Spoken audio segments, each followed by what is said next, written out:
Hey, what's going on, everybody? This is a live podcast. Haven't really given anybody time to get in, but this is just gonna be a solo show using it to record. But I'm also going live on YouTube if anybody's watching. Appreciate you. Today's show. I'm Jesse. Let me restart. Let me restart. I am Jesse James. I'm your average idiot. Eastern Kentucky's only, America's only AI-powered platform. My headphones are so quiet. My son's been messing with all my things. I'm gonna redo that. Do the live version. So today's show is gonna be, why is Jesse James coming back after being gone for so long? Why is he only posting pressure washing videos? Why isn't he not focusing on lawn and landscape? What's going on? I've asked some questions. But anyway, I'm your host. I'm the average idiot. We're going to get into that too. Why I call myself the average idiot, if anybody's new. Why am I focusing on pressure washing and not lawn care? That doesn't seem to make sense. I keep getting these questions, and I appreciate people reaching out. And if you're just joining, appreciate you guys. Today's just going to be a live podcast. I was going to do it audio only. But why do audio only when I can just kind of go live here, see if it works? If not, just hang out, have a good time. But anyway, today's podcast is, why am I focusing on pressure washing? That is a good question. Made a lot of mistakes. Man, my headphones sound like crap. Made a lot of mistakes. The overhead for pressure washing is just so much better. I look at the market here in a new area, and there's a lot of people. There's a lot of people in the washing, in the wash life, in the wash world, in the pressure market world. Is that a good thing? I think it's a great thing. I look, and as soon as I moved down here, had to get life back on track, had to get family taken care of, business taken care of. And I start looking around, start Googling, because I already knew I wanted to get back in lawn and landscape. I look at the overhead, what I have to buy, the investments I'm going to get in. I've already got a machine. I already know what I want to do. So there's a ton of people around here doing pressure washing. That tells me, what is a saturated market a good thing? And I think it's a great thing. I look and I say, oh man, that is a really, really good sign. People say, oh, I'm scared of it. Hey, I ain't scared of it. I ain't scared of it. I ain't scared at all. I look at it, I think it's a great sign. It tells me there's a demand for pressure washing, soft washing. And for me, the overhead is not as high. The investment's not high. I'd like to, what it do, boo? I'm just doing a live. I don't know if you guys heard it. My headphones sound like crap. I don't know what is going on. My son messed with all my stuff. So now I had the idea to come on here and do a live podcast. And now I can't even barely stand to hear myself talk. It just sounds so bad. Give me 1 second here. Check. I'm gonna have to edit all this out, or not even have it on there at all. God, does this sound horrible on your guys' end? Man, it just sounds really bad. I don't know what it is.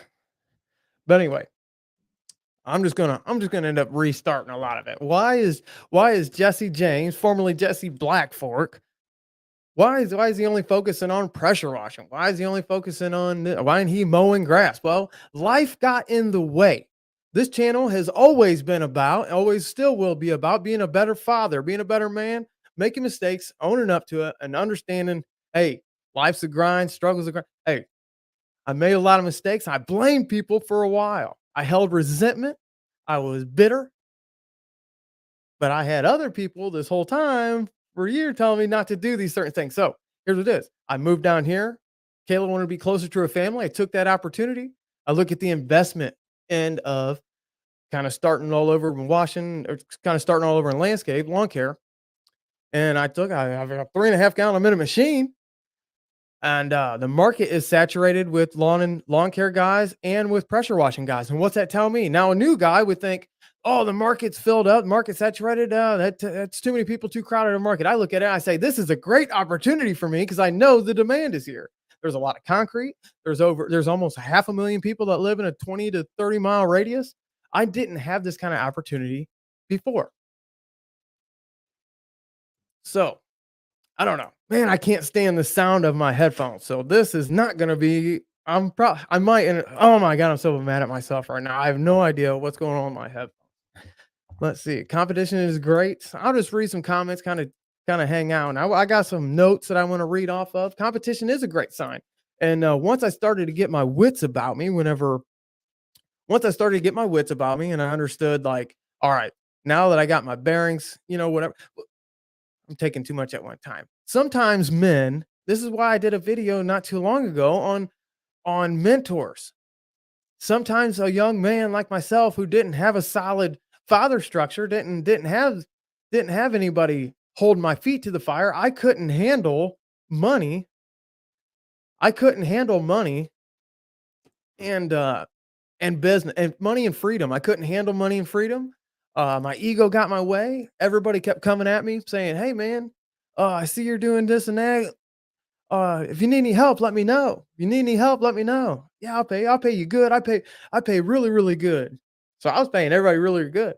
My business did all right. Uh, my business did all right. My pocketbook didn't do really well at all. So I made a lot of mistakes my first year in business. I get to move down here and I see a bunch of what they call chucks in a truck, and I see Google, and not a whole lot of Google pressure washing guys on website wise. So I know I've already struggled on learning SEO work. I've already struggled on building Facebook pages and Google My Business and all that other stuff. So now I'm working on that now. So I looked at overhead low. How can I recoup money? How can I fatten my bank account as fast as I can? Continue to work my factory. I looked at the pressure washing. I really like pressure washing, gutter cleaning.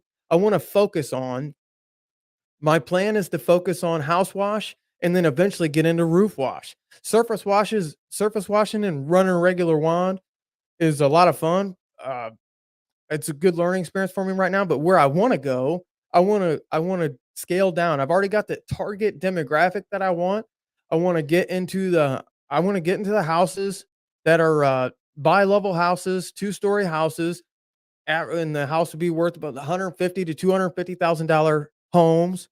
I don't want the super duper big mansions. I want the hardworking blue collar type guys, the pipeliner jobs, the good paying factories, the $200,000 homes, $250,000 homes, $150,000 homes. That's what I want. That's the kind of demographic that I want. I know who I want to stay away from, but right now I'll take all the work I can get, but I'm still being picky. I'm going to start selling packages. These are little things I didn't know before. I didn't know I could dictate prices and different things. Pressure washing is so easy. Yeah, and there's so much money to be made. And the equipment that I still have some tanks and stuff up north I need to go get for my soft wash rig that I'm building. Dude, like the overhead is so much better. You can charge higher ticket prices. Now the guy who's mowing grass, doing the landscaping, all the general handyman services who also does pressure washing, he's not going to be able to really dictate um the higher ticket house wash jobs. That's the $100, $150 house wash guy, which is nothing wrong with that. I'm sure that whether I like it or not, I'm probably going to sell a house wash that's going to be way under my price range, and that's okay. But that's not going to be like that for long. And that's another thing. I'm just going to stick to my factory working. And why? It's like, why? What isn't it? Isn't the goal to get out of the factory and build financial freedom and grind, hustle, hustle? Yeah, but I have another child on the way that I'm super proud of. And the idea is to have a bank account that's months and months and months ahead of time. I think I'm going to be able to get transferred to night shift, which is going to be awesome. Synonymous. Is that word synonymous? Power wash? Yeah, they're in a bunch of dude, I want to focus. And yeah, I've always heard, let's say, we heard me and you, Kevin, when we was up hanging out in Michigan, we heard Stanley Genetic talking about um, sca- uh, being a specialist in one domain. Like he was doing pool. Stan Genetic was doing like focusing on pool demolition, stuff like that.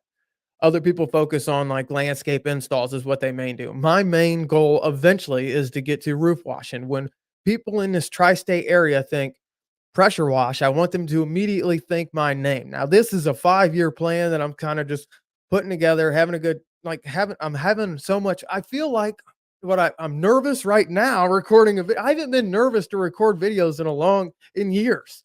Uh I haven't been excited waiting on door hangers to come in years. Uh I haven't been aggravated and excited about business cards in a long time. So this is like I feel like I get I'm blessed to even have the opportunity to rebuild, to restart. A lot of people, when they were in my situation, they fall off and life happens. They make a lot of bad mistakes. They can't recoup, whatever. They don't have the opportunity to restart. But when Kayla wanted to move down here, and I looked at my situation, I said it's probably best just to give everybody whatever they want and then walk away and start over. Now, is that the best move? I don't know. I don't think so. But my goal is now, don't worry about the past. Who cares? It's done. It's over with. It's done. It's over with. And my goal now is take this market that's around me who pays people good money to wash their house, pays people good money to mow their grass. There's so much money to be made around here. It's insane. I look and I'm just like, I'm a fool to not capitalize on this. So you know what it is. Grime away. I went ahead with Jesse James Outdoor Services. Uh that's the name I ended up going with. And and my initial thing is I got held up trying to trying to have a name that sells. I wanted to I was still trying to get out of my own ego and get out of my own way because like what Virgil said when I talked to him last on the podcast, no one cared. The customer is not going to care what your business name is. Now, I cared because my eventual goal that's what I was thinking, is to sell the pressure washing company. Now, the past couple of days, I've sat and I've really thought about it. I don't, I like cutting grass, but I don't like cutting grass. I'd rather do something that's either just as profitable or more, doesn't cost as much for me to break into it. So the overhead's not really as high. Can I be there? Can I do it faster? Is there some sort of repetition with house wash? There is some sort of repetition. It's not weekly, but there is repetition with it. Brian Gardner, hey, what's up, man? Um, so I look at pressure washing, soft washing. And I think, man, I really enjoy it. I've always really enjoyed it. Now that I got the surface cleaner, I thoroughly enjoy it. I should have got the surface cleaner a long, long time ago. So am I giving up on lawn mowing? No. Will I mow tomorrow? I actually got to go do an estimate on a guy's got like a ton of freaking poison ivy he wants out. Then he wants some like everything tore out and like some mulch or rock. He's not really sure what I haven't even seen the place yet. Guy I work with. And that's what a lot of guys, when they're new to the business, they don't know how to get Google reviews real fast. Like I just started my thing. I've already got up 10 positive 5-star Google reviews. How do I do? Well, use your network that's around you. Everybody hears these keywords: networking. That's not just for social media morons like myself to rattle off these fancy words like networking and all that. No, that's you. You have friends and family. You work at a place. People work there, and all these people will help you. People will help you go to your. I haven't done it to my Facebook page yet, but I've been focusing on my Google page. Force people to go to your Google page. And also for the new guy, because this is also going to be an audio podcast, and I'm going to put on Spotify, Stitcher, SoundCloud, all them places. When you're first starting a business and before you break away, your family's going to tell you, and your family's going to talk to you and want you to, how should I say it? They're gonna tell you how to run a business, which they've never ran a business. Understand that they're doing it with love. Understand that they don't have malice in their heart, that it is what it is.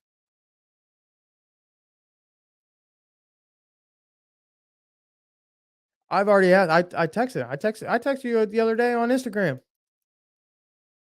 I think. Yeah, I texted you on Instagram. You ain't hit me back yet. It's okay. Leave me high and dry, just like Mike Gunn left me high and dry. Sent him a couple messages. Mike Gunn hates me now. If he's ever out there listening. No, but yeah, I definitely wanna talk to Brian Gardner. I wanna focus I wanna do I noticed, I didn't make content for a long time, so I wanna revamp the, YouTube channel. Really looking forward to that. Like I was saying, I'm nervous like I was in the beginning, which is a great feeling and also kinda aggravating at the exact same time. I'm sure my headphones sound great, but I'm just all nervous in my own way. So, I'm just really excited everything that's coming up. I'm really excited about business and life and where it's gonna go. The things I was writing down in my little journal, my little diary, my little girly diary, things I was writing about the clients that I already want, some packages that I'm putting together, uh, how I'm gonna evaluate clients. So like just building confidence, having confidence in your business, things I didn't have before that I have now. I feel like I'm that guy that's like that secret ninja that walks into Walmart. No one knows he's a secret ninja until something goes off the wall and then wham, taking care of business, Chuck Norris style, right? No, I'm just really excited, really having fun with it. But no, I've had some people asking. I've not given up on lawn care. I still love my lawn care land, but I'm just focusing on building my business. You know how it is. They didn't start. Let me read this. Hold on. You guys read it too. They didn't know what their company became the largest landscaping company. Yep. See, and yeah, you just never know. I might break back into whatever. I might only do gutter cleaning. But as of right now, one of my biggest goals and one of my biggest ideas, things I want to do is eventually get to soft washing houses and roofs. I want to specialize in houses and roofs. I don't really want to do commercial work. I will do commercial work. I'm talking to one guy who has like a small mom and pop shop, and I guess he is friends or family with some restaurant people. The dumpster pad. Eventually, I'm getting in touch with a guy that has some. I don't really know the whole situation yet. I just found out about work, but dumpster pads needs cleaned out, and maybe some more work coming out. And now if that comes up, I'll do commercial work if I have to. I don't want to. Like I said, I want to get into 250,000 dollar home area neighborhoods, them all together, all residential. That's kind of the idea where I want to go. Jesse James Outdoor Service is a memorable name. Yeah. And Jesse James and it's simple because I really want to just keep this solo. I don't want There's certain things I want and I don't want. I don't want to have a bunch of employees right now. Now, having employees and hiring help when needed, that's a totally different thing. Yeah, Brian's gonna check. I sent him a message, but maybe I didn't. I better double check my phone. I'll check that in a second. But hiring employees and hiring day labor, hiring help is totally different. A lot of times people on YouTube will say like, "Oh, they got all these employees," and really it's just cash out. Now, I'm not against hiring day labor if I need to in the whatever and just flip them some cash. And people say, "Oh, you're not allowed to do that." Yeah, whatever. But that's something that I am not opposed to. But I want to keep it solo. I want to just be focused on me and Kayla. Me and Kayla's gonna run the business and grow, build it up from there. But yeah, that's just kind of some updates I've got with it. Man, I just Brian, did I message you? Let me double check that. Let me see. Instagram messages. Brian Gardner. Yeah. Oops. Is that gonna focus? I don't know if that's gonna focus or not. Yeah.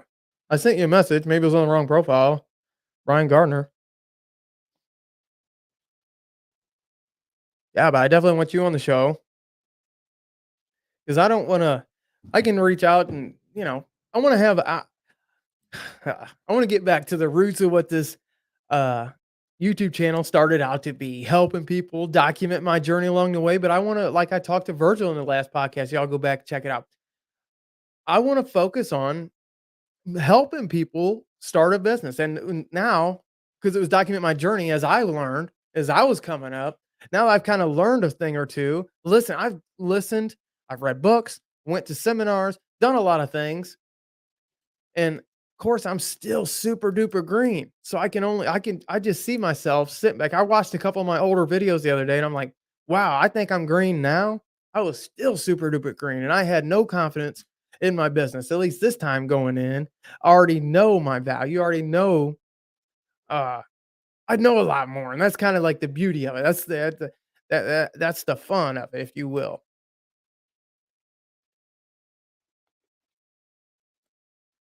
Ryan's busy with all the ladies.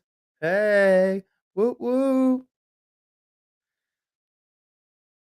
But yeah, and another hey, what's happening, man? And another thing I want to focus on it too is, I want to find my niche in the YouTube community of doing live podcasts of just the average everyday guy, the people who don't have time to post videos, but they still have a great story to tell. Ordinary people with extraordinary stories. I also got a couple questions here lately. What's up with the average idiot? You're talking down yourself or whatever. But some people think it's funny with the AI powered platform, AI powered podcast, which that's kind of play on words there. But Dostoevsky wrote a novel. He's a Russian author. It's a classical novel called The Idiot. Prince Mishkin is like kind of like a what do you call it? A somewhat of a Jesus character. If anybody likes reading, Dostoevsky's got a book called The Idiot, and that's where I draw my name, the average idiot, because no one can beat Prince Mishkin. I gotta double check these headphones. Give me 1 minute. This is driving me off the wall. Here, I don't know if let me do something here. Share and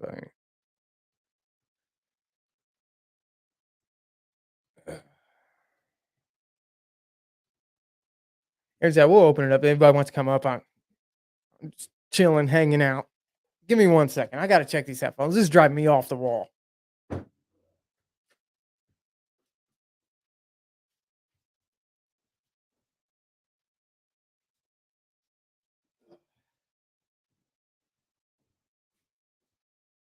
I don't know, man.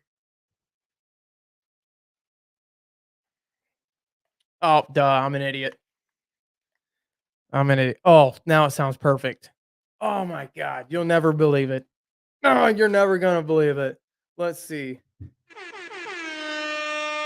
I had them on the left side and the right side mixed.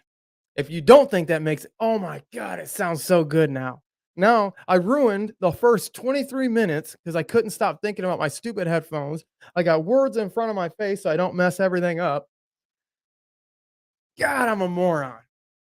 And that's the beauty of it. That's the beauty of it. This is what happens when you live stream. I had them on the left side on the right side of my brain. I guess my right ear and my left ear don't hear the same words at the same time. I don't know. God, I feel so stupid. But with that, we figured that out. So I appreciate you guys. I almost want to just go back here, hit the button. Hey, everybody, welcome to the Average Idiot Podcast, Eastern Kentucky's only AI powered platform.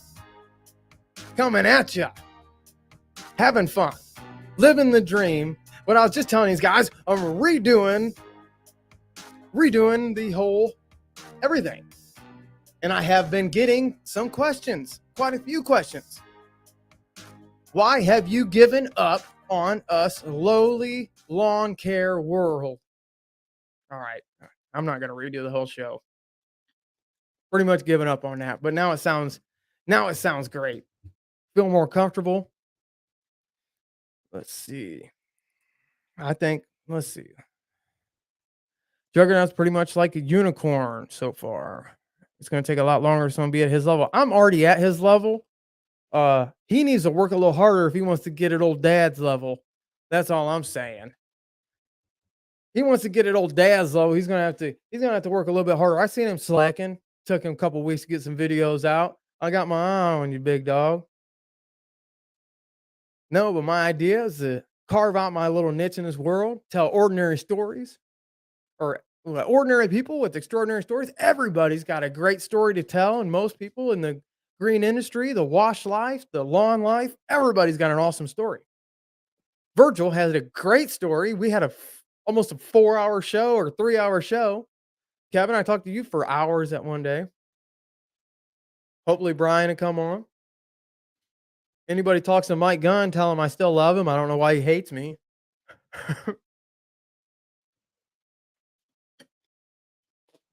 Let's see.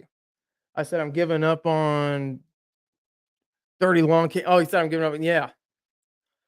Man, I just look at the overhead with with soft washing, pressure washing. Look at the overhead and me coming in, and I get why people is asking me. I get why people is reaching out, asking me if I given up on mowing grass or what's going on, what's my story, what's my background, what's going on, where you been? You've been gone forever. Now when you come back, you're in a totally different state and you're doing a totally different thing. So, and that's why we got, and that's why I like to. That's why I like to open it up and tell people like, hey, I ain't giving up on my peoples. I still love all my subscribers. I appreciate everybody. It took me forever to get to 1,000 subscribers. I'd love to get to 2,000. But that's gonna come in time. I gotta earn the respect of my audience again. You can't just take off for months at a time and then expect your audience to grow. It don't work that way. So since I've been back these past few months, I've thoroughly enjoyed it. I'm coming back is so great. It's so great. And to being able to have opportunity to build another business and looking, just weighing it. Like, all right, do this, and this, pull this, isn't no. Or I already got a machine. What's my goal? I got another kid on the way. What's my goal? I already got a crazy kid. Make money, save money, save money. I've had quite a bit put into some Bitcoin, well, some different cryptos. I threw a lot into Bitcoin, just left it alone. I walked away from it. Not a whole lot. A lot to me. That's the man right there, bud. Yo, what's going on, man? Living a dream. I look like an idiot. Have my headphones on the wrong side. Listen, it's minor issues, man. Minor issues. Details, minor details. It What are you up ruined to, the brother? whole intro to the show, and I was like, God, because I had all these different things I wanted to say, and whatever. But I'm still gonna take this and put it on my audio only Stitcher, SoundCloud, iTunes. Any of you guys out there, make sure you subscribe to that. You listen to any podcast, go to Jesse James Average Idiot. I'm out there. Add me to your stroke my ego. Help me get to 2,000 subs. Help grow that audio end of it. When I was in my office today doing paperwork, there was actually other forms there that I realized I should have sent you.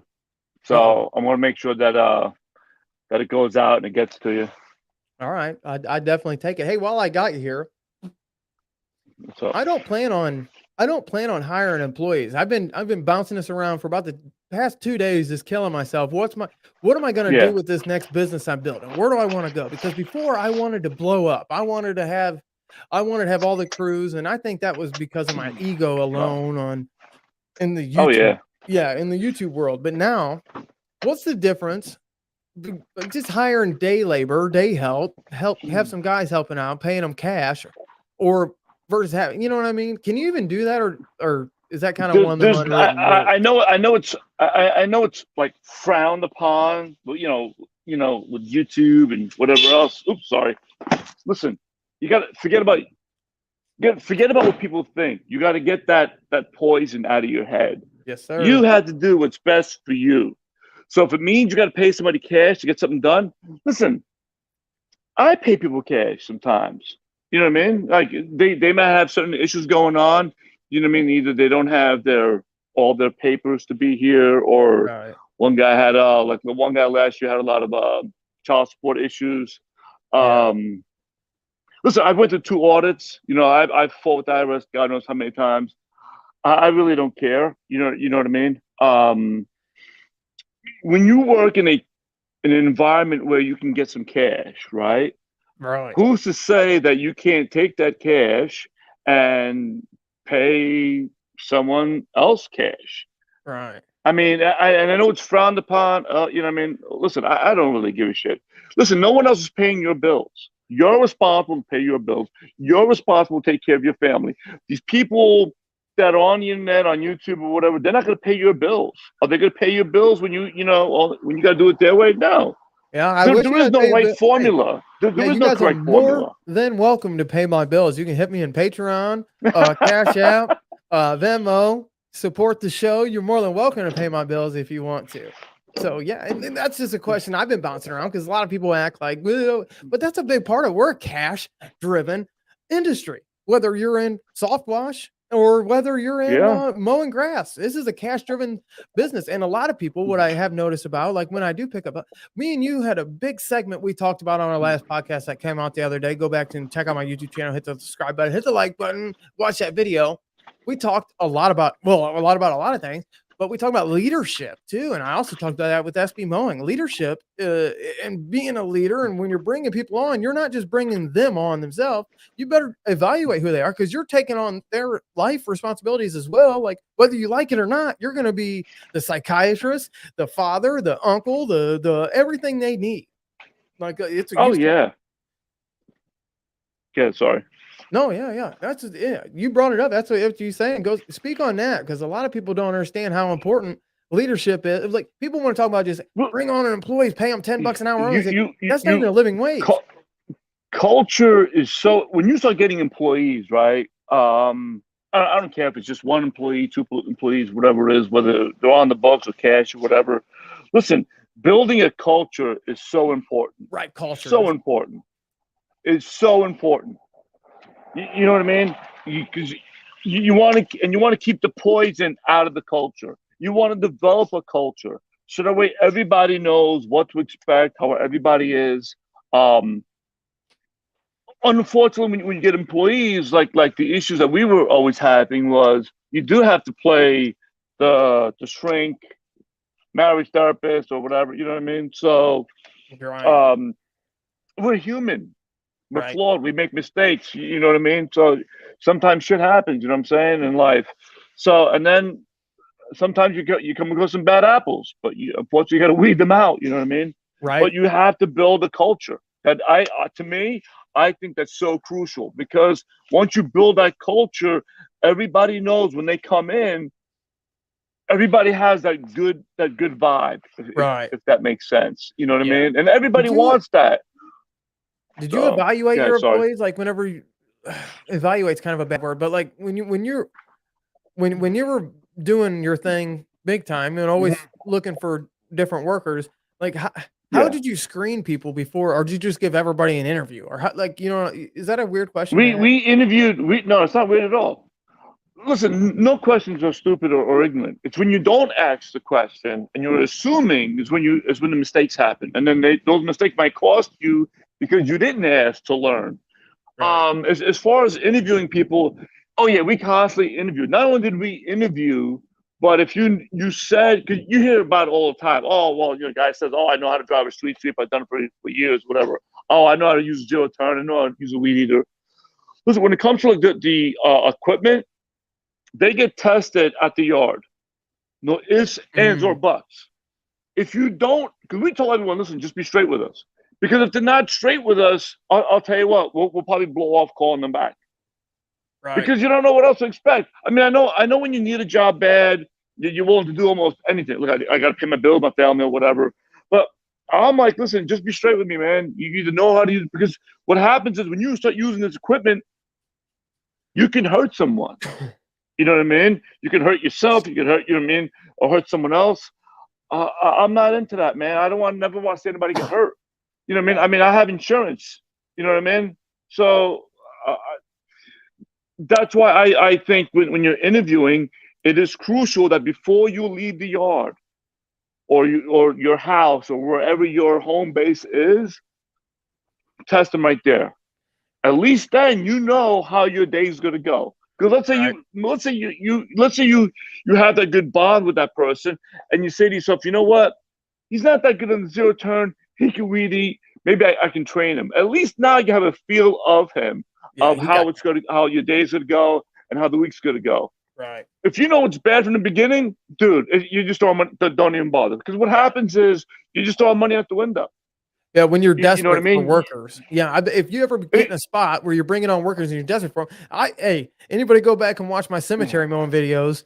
Hey, you see, I brought in some guys that I was super desperate, and that's the kind of people that you get when you're paying cash and you're desperate. You'll take anybody and you'll allow anything because I needed them. If I didn't have them, yeah, I'm never ever gonna put myself in a situation to where I have to rely on something or I can't get it done. I was scared, No. so scared. Oh, God. Listen, yeah, because you know why? You get to the point where you have so much work and you start committing yourself to so many contracts, you get in that oh shit mode. Okay, I Yeah, got all this work. I committed myself. I gave you my word. I signed all these contracts. Now what? Listen, I've been there. I've signed contracts and afterwards I'd be like, oh shit. My wife right. would say to me sometimes, how are we going to take on that HOA? You know what I Yep. mean? I'm like, I'll figure it out. And what happens is we started subbing other guys out. Sometimes it works, sometimes it doesn't. But when you're overextending is good and bad. It's it's bad because you can be in that oh shit moment. Right, yeah, and I don't But ship them at all with times. no risk, there's no reward. So you know what I mean? That with no risk, there's no reward. You know, we discussed that whole burning of the ship. You know what I mean? Ain't no We're going turning balls back. deep now. There ain't no Yep. turning back. So we're going, you know what I mean? We're going full speed ahead. Yeah. So, I mean, if you can wing it by getting a deal with an agency and hiring some temps, you can probably stress at these agencies that you want people with like landscaping backgrounds. But it's hard because Yeah. think about this for a second. Like when I watch Ray Ray's videos, and I think it was like last year when he was having a hard time hiring someone with the lawn care industry. Think about it. Most people that know what they're doing really well will probably branch out and start their own gig, Yeah, right? yeah, Because I'll think give you about that. it, they get so well, like they don't need you. Like I don't need this one. I'm getting paid $18 an hour for what? I can go mow lawns myself. I'm better than my own boss. You know what I mean? Yeah. So that's why I think culture is so important. But you also talk about, and this is a big part we talked about too, is not everybody's built for entrepreneurship. Now, I'm not saying leadership and I'm not saying working hard and capability, but Yeah. entrepreneurship is totally different. Yes, we did discuss that. Entrepreneurship is not for everyone. There's so many things involved because you know why? And this is my personal opinion. People romance the idea of being a business owner, not thinking, well, all the responsibilities and everything else that gets on top. You know what I mean? That goes with it. I don't want it to sound like I'm negative against it, but it's a topic that a lot of people on social media don't really talk about. They don't talk about like, oh shit, what am I gonna do now? You know what I mean? So it's all one big highlight reel. Yeah. No, So we went deep into that topic, and another quick point I've been thinking a lot about is I have focused for years, and even till a couple days ago, is I focused on what equipment I needed. I need this now. I need this now. But like really, the mission. I heard this on Southeast by Southwash or something like that. It's a pressure wash channel. They're great. His name's Cody. He builds skids.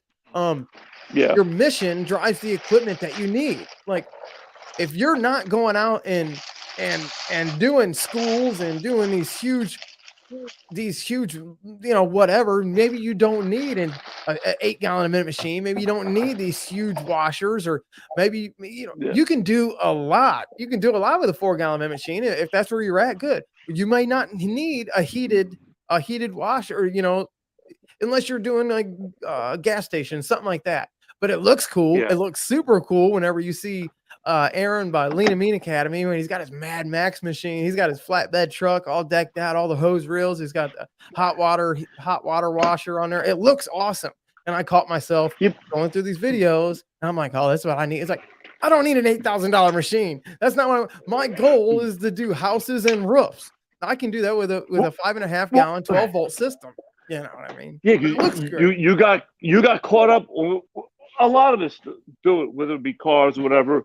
We get Right. Yeah. caught in that little envy moment. You know what I mean? Yeah. So And that's what Like drives all of YouTube. And it's kind of funny to sit back and I'm just this lowly little voice, and I just say, hey, let's try to keep it narrow. Let's be better fathers. Let's be better men. Let's take a knee for Christ the King. And that's kind of my whole motto. Let's bring on yeah, ordinary people with extraordinary stories, and let's bring like a lot like yeah. Ray's videos. I love Ray's videos.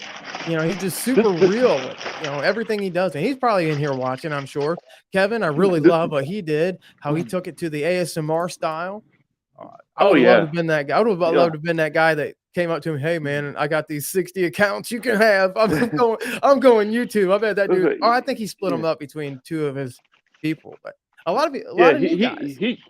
he took it. I think to do. Obviously other people started it before him, but I think Kevin took it to a whole new level. You know Right, what I mean? right. And that's So well, I was talking to the SB which Mowing, Spencer from SB Mowing, and between him, yeah, we're getting a lot of eyeballs in our little corner of the YouTube verse, in the corner of our little corner cutout of the YouTube world. So we're going to start seeing, and I talked to you about this, where you mentioned maybe starting back up the lawn care news, and you do it your own version, yeah. not so much the One Love style, but your own style, version style, real lawn care news. And I think now is the perfect time than ever. Start a podcast, start a lawn care business. New media is taking over. People are coming in. Thanks to Kevin. Thanks to who is that? Copper Creek Cuts. He kind of started a lot of it. Spencer. These guys are bringing in the eyeballs, and we just got to capitalize. It's our job now to keep them here. Oh yeah, oh yeah. Listen, it's what's that saying? You got to follow the trend, right? You got to hop on the trend. For sure. So I mean, I know I probably won't get a lot of views, but when I talk about doing the lawn care news, and I spoke to Nick about it a while ago, I want to bring like the real shit that's going on, whether it be the new laws that came out, all the new ferts that came out, what's been banned. A lot of stuff's been getting banned lately. Yeah. Just so I can educate more guys in the lawn care and in the street sweeping industry. Because I don't see it anywhere, and I could be wrong. I don't see it anywhere. You know what I mean? I totally agree. So, note to the new guys starting out: your mission drives the equipment you need. Find what you want. Find your niche. They say that famous quote that everybody quotes all the time: "A jack of all trades, a master of none." It's still better than none. So, take on the work that you need to do. Most important, take care of your family. That's most important. A lot of people will overlook that, but find what you want to specialize in. And I've just realized that I really want to specialize eventually into roofs, but houses and roofs.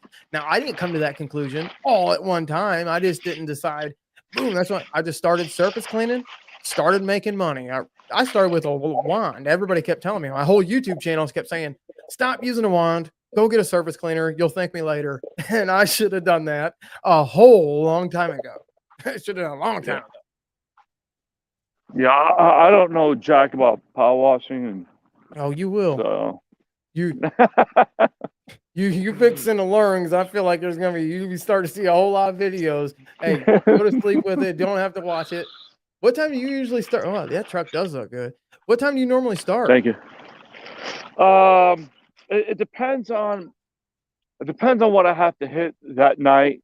I just got 2 new customers, so and I have some other bidding to look at. So what happens is, if I have a short night, 'cause lately, like a lot of the other guys will tell you, I've been getting done early. So I'll start like around. Well, put it this way, I'm rambling on.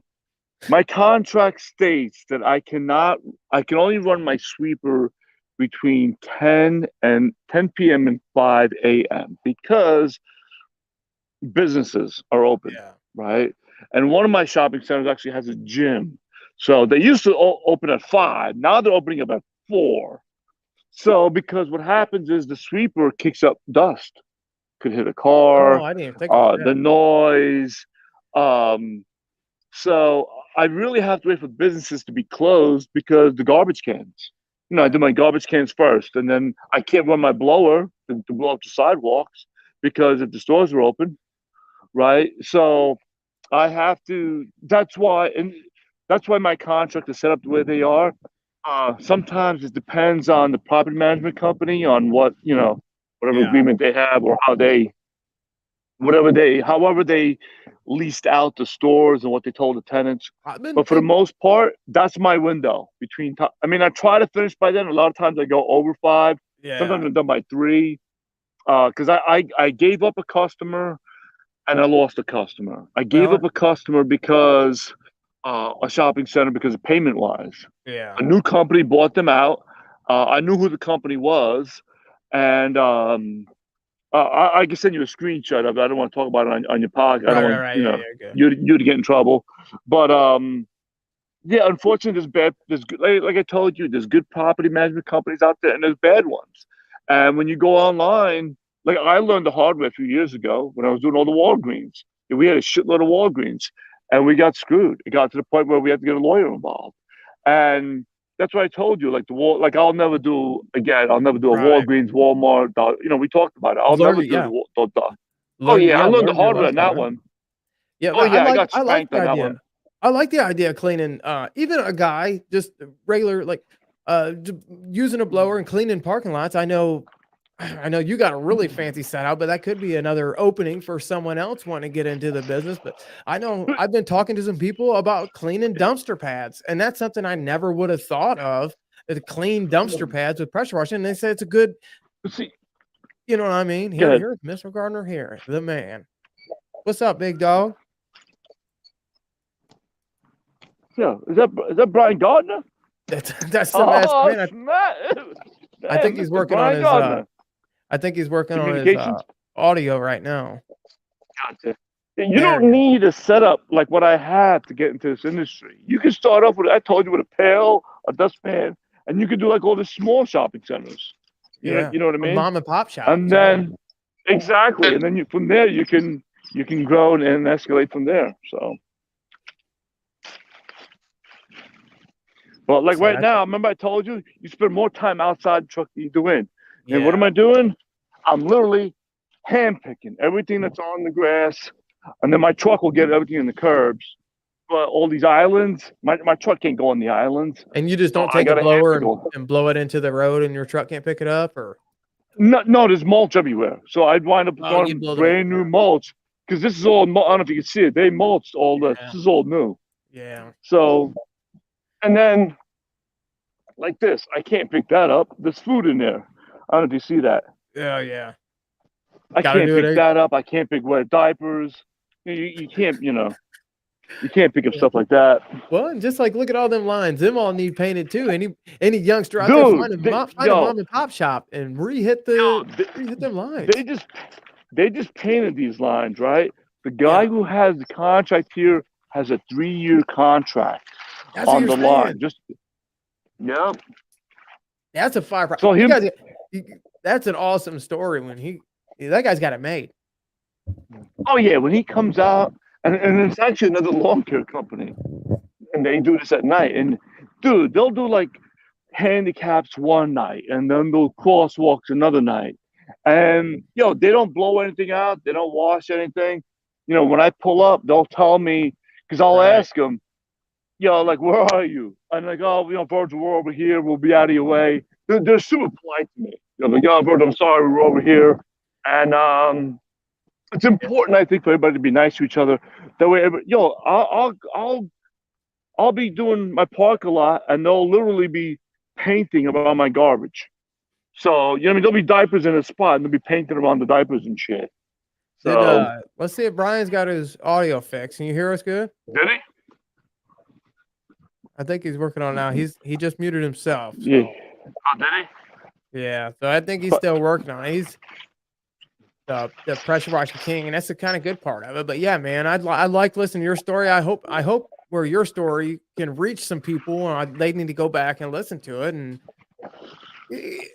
that's the point of it. We all see the fancy stuff on YouTube, and we all see like we think what looks like an overnight success. None of it's an overnight success. It's God, no. Yeah, getting off your regular 9 to 5 job, sitting in front of your building a website, building your Google. Like I've been working on my SEO work and different. I didn't really know about geotagging, and I didn't know about my SEO work, and so now I'm going to let Facebook do a lot of it. I'm utilizing the network that I have around me, people I work with at the factory, family, friends, and family that's around me, and I'm just reaching out to them. Hey, leave me a 5-star review and a positive comment. Oh, he just dropped out. Oh yeah. But Oh, did he? Remember, yeah. I told you you leave your 9 to 5 job to work 24 hours because you're busy. You're constantly, your wheels are constantly turning. You know, how do I get started? What do I got to find? Um, and then you pretty much try and grow from there. You know what I mean? When we got in this industry, my wife and I, we weren't, you know, we knew the industry. We didn't know it that well. You know what I mean? We just started doing our research on it because we knew we wanted out of lawn care. You know what I mean? We had an opportunity to get good money. We had to you know, we wanted to take it while we had a chance. And my wife hated lawn care. She hated more the whole employee stuff because it's, you know, it's a lot, man. Especially when it snows.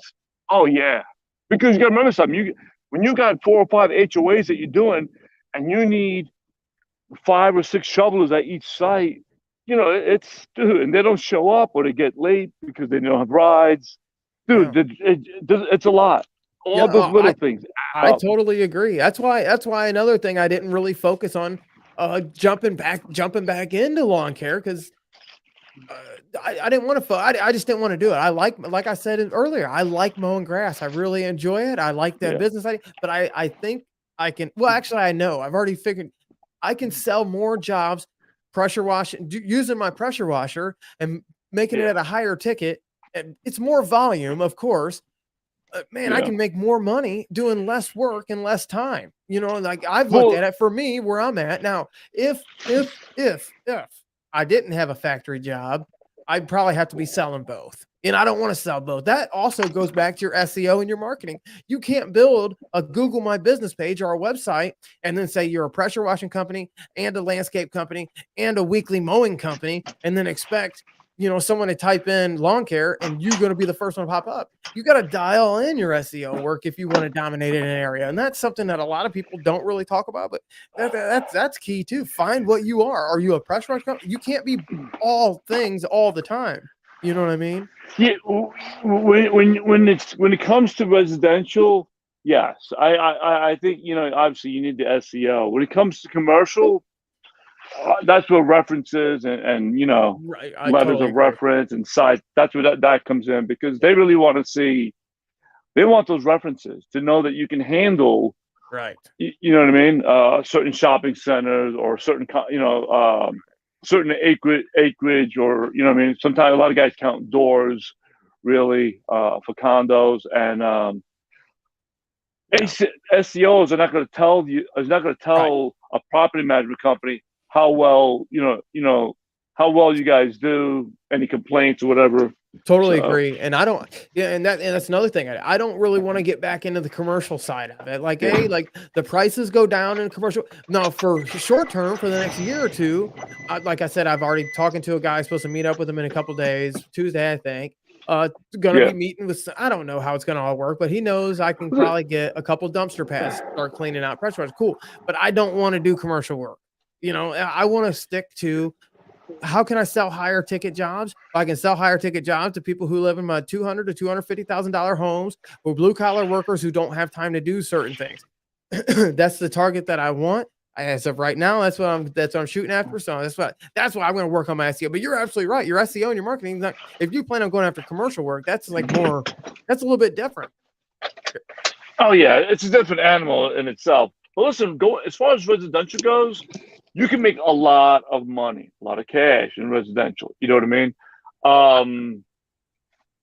I agree. And your power washing, your price ticket is a lot higher than the guy mowing. Right. I mean, think about how long does it take? How long time-wise do you think, average-wise, do you think it takes to do a dumpster pad? Ballpark figure. What do you think? Like a Pizza Hut or whatever. Probably if it's cleaned on a 6-week basis or whatever, or monthly basis, or whenever it's cleaned, I don't know. Probably about 30 minutes. Okay, maybe. So think about 30 minutes, and what do you think the average ticket is? Ballpark figure. That Just a one, ballpark. I don't know, probably $300, $200. I don't know. So I think don't. I about it. don't. I don't Let's know. say, I haven't figured this part out let's yet. say, let's say it takes you an hour. You're still making more than somebody's got a solo guy mowing, Right. right?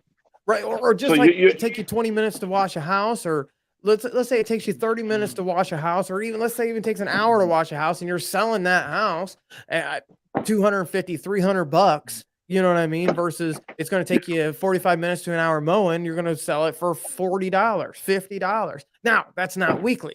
You know what I mean? There's a big difference versus mowing somewhere weekly. Now, you know what I'm saying? So you can sell more jobs, you can hire tickets. You can sell more, and I mean, you can make yourself a nice little route. I mean, I've spoken to quite a few other people about this. You can make a nice route on doing dumpster pads. Yeah, you know what I mean. It's not my thing. I spoke to like Ron from Ron's Power Washing and them, and then you can make a nice route from dumpster pads. I don't know if Jim's ever done it. You know what I mean? I'll tell you what, man, Jim. Dirty, a wealth of knowledge, that guy. I mean, you know what I mean? So yeah. Let's see if Brian's got his I thought I heard you come in. Let's see. Is he there? Yeah, he's still there. I think he's still working on it. I think his headphones are messed up. But a lot of times when you go through, I think you gotta use Google Chrome to go through StreamYard. I'm not really sure. He's done it before, there's so much money in residential, it's insane. There's so much cash in residential, which I know a lot of people don't want to talk about it. Listen, if you're solo or you're just starting off, my personal opinion, I think everyone should get as much cash as possible. 100% agree. Especially if you have, even more so if you have a regular job. Yeah. Why not bank all that cash? Yeah. Why not move? What I mean? Why not move to like a third shift? Or like Matt MG just commented on here and he said full service residential is full service is great. Yeah, if you can work out like even a monthly payment plan and like 2,000 or what the fuck am I talking about? You work out a monthly thing where you average everything in and do it on a 12-month thing and go to the average rate of whatever it costs. I don't fucking know, $200 a month, $300 a month. Yeah. And just do everything all year round. You got a steady yearly income. I don't know. Full service is where it's at. But I'm just talking about for me, what I want to do, I want to wash houses. I want to wash roofs. It's going to take me a little bit to get to the machines I want. But I just know selling $350 house washes, $300 house washes, hey, I'm looking at try to in and out. Let's see. Dirty. Yep, Dirty's in the chat. The man. He keeps deleting my two favorite videos off his channel. So I'll tell you what, man. When it comes to like power wash and even on lawn care, he right there, a perfect person, wealth of knowledge.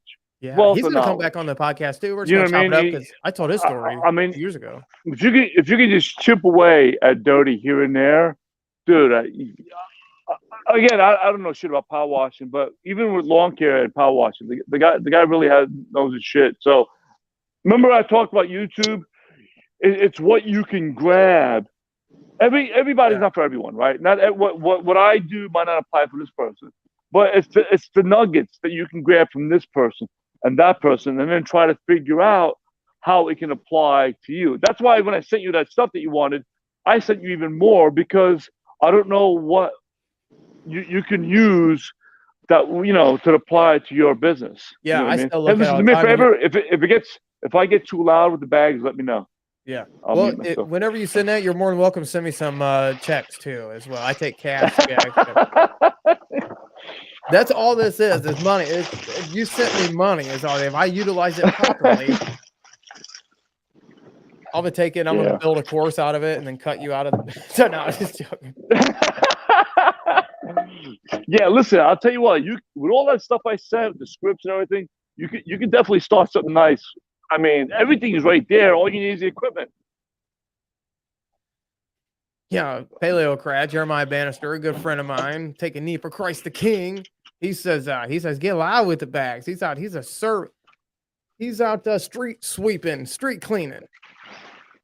This guy is totally out of his realm. He's in a room full of lawn care, landscaping, street sweeping guys. This poor this poor innocent Catholic guy. He's about to get.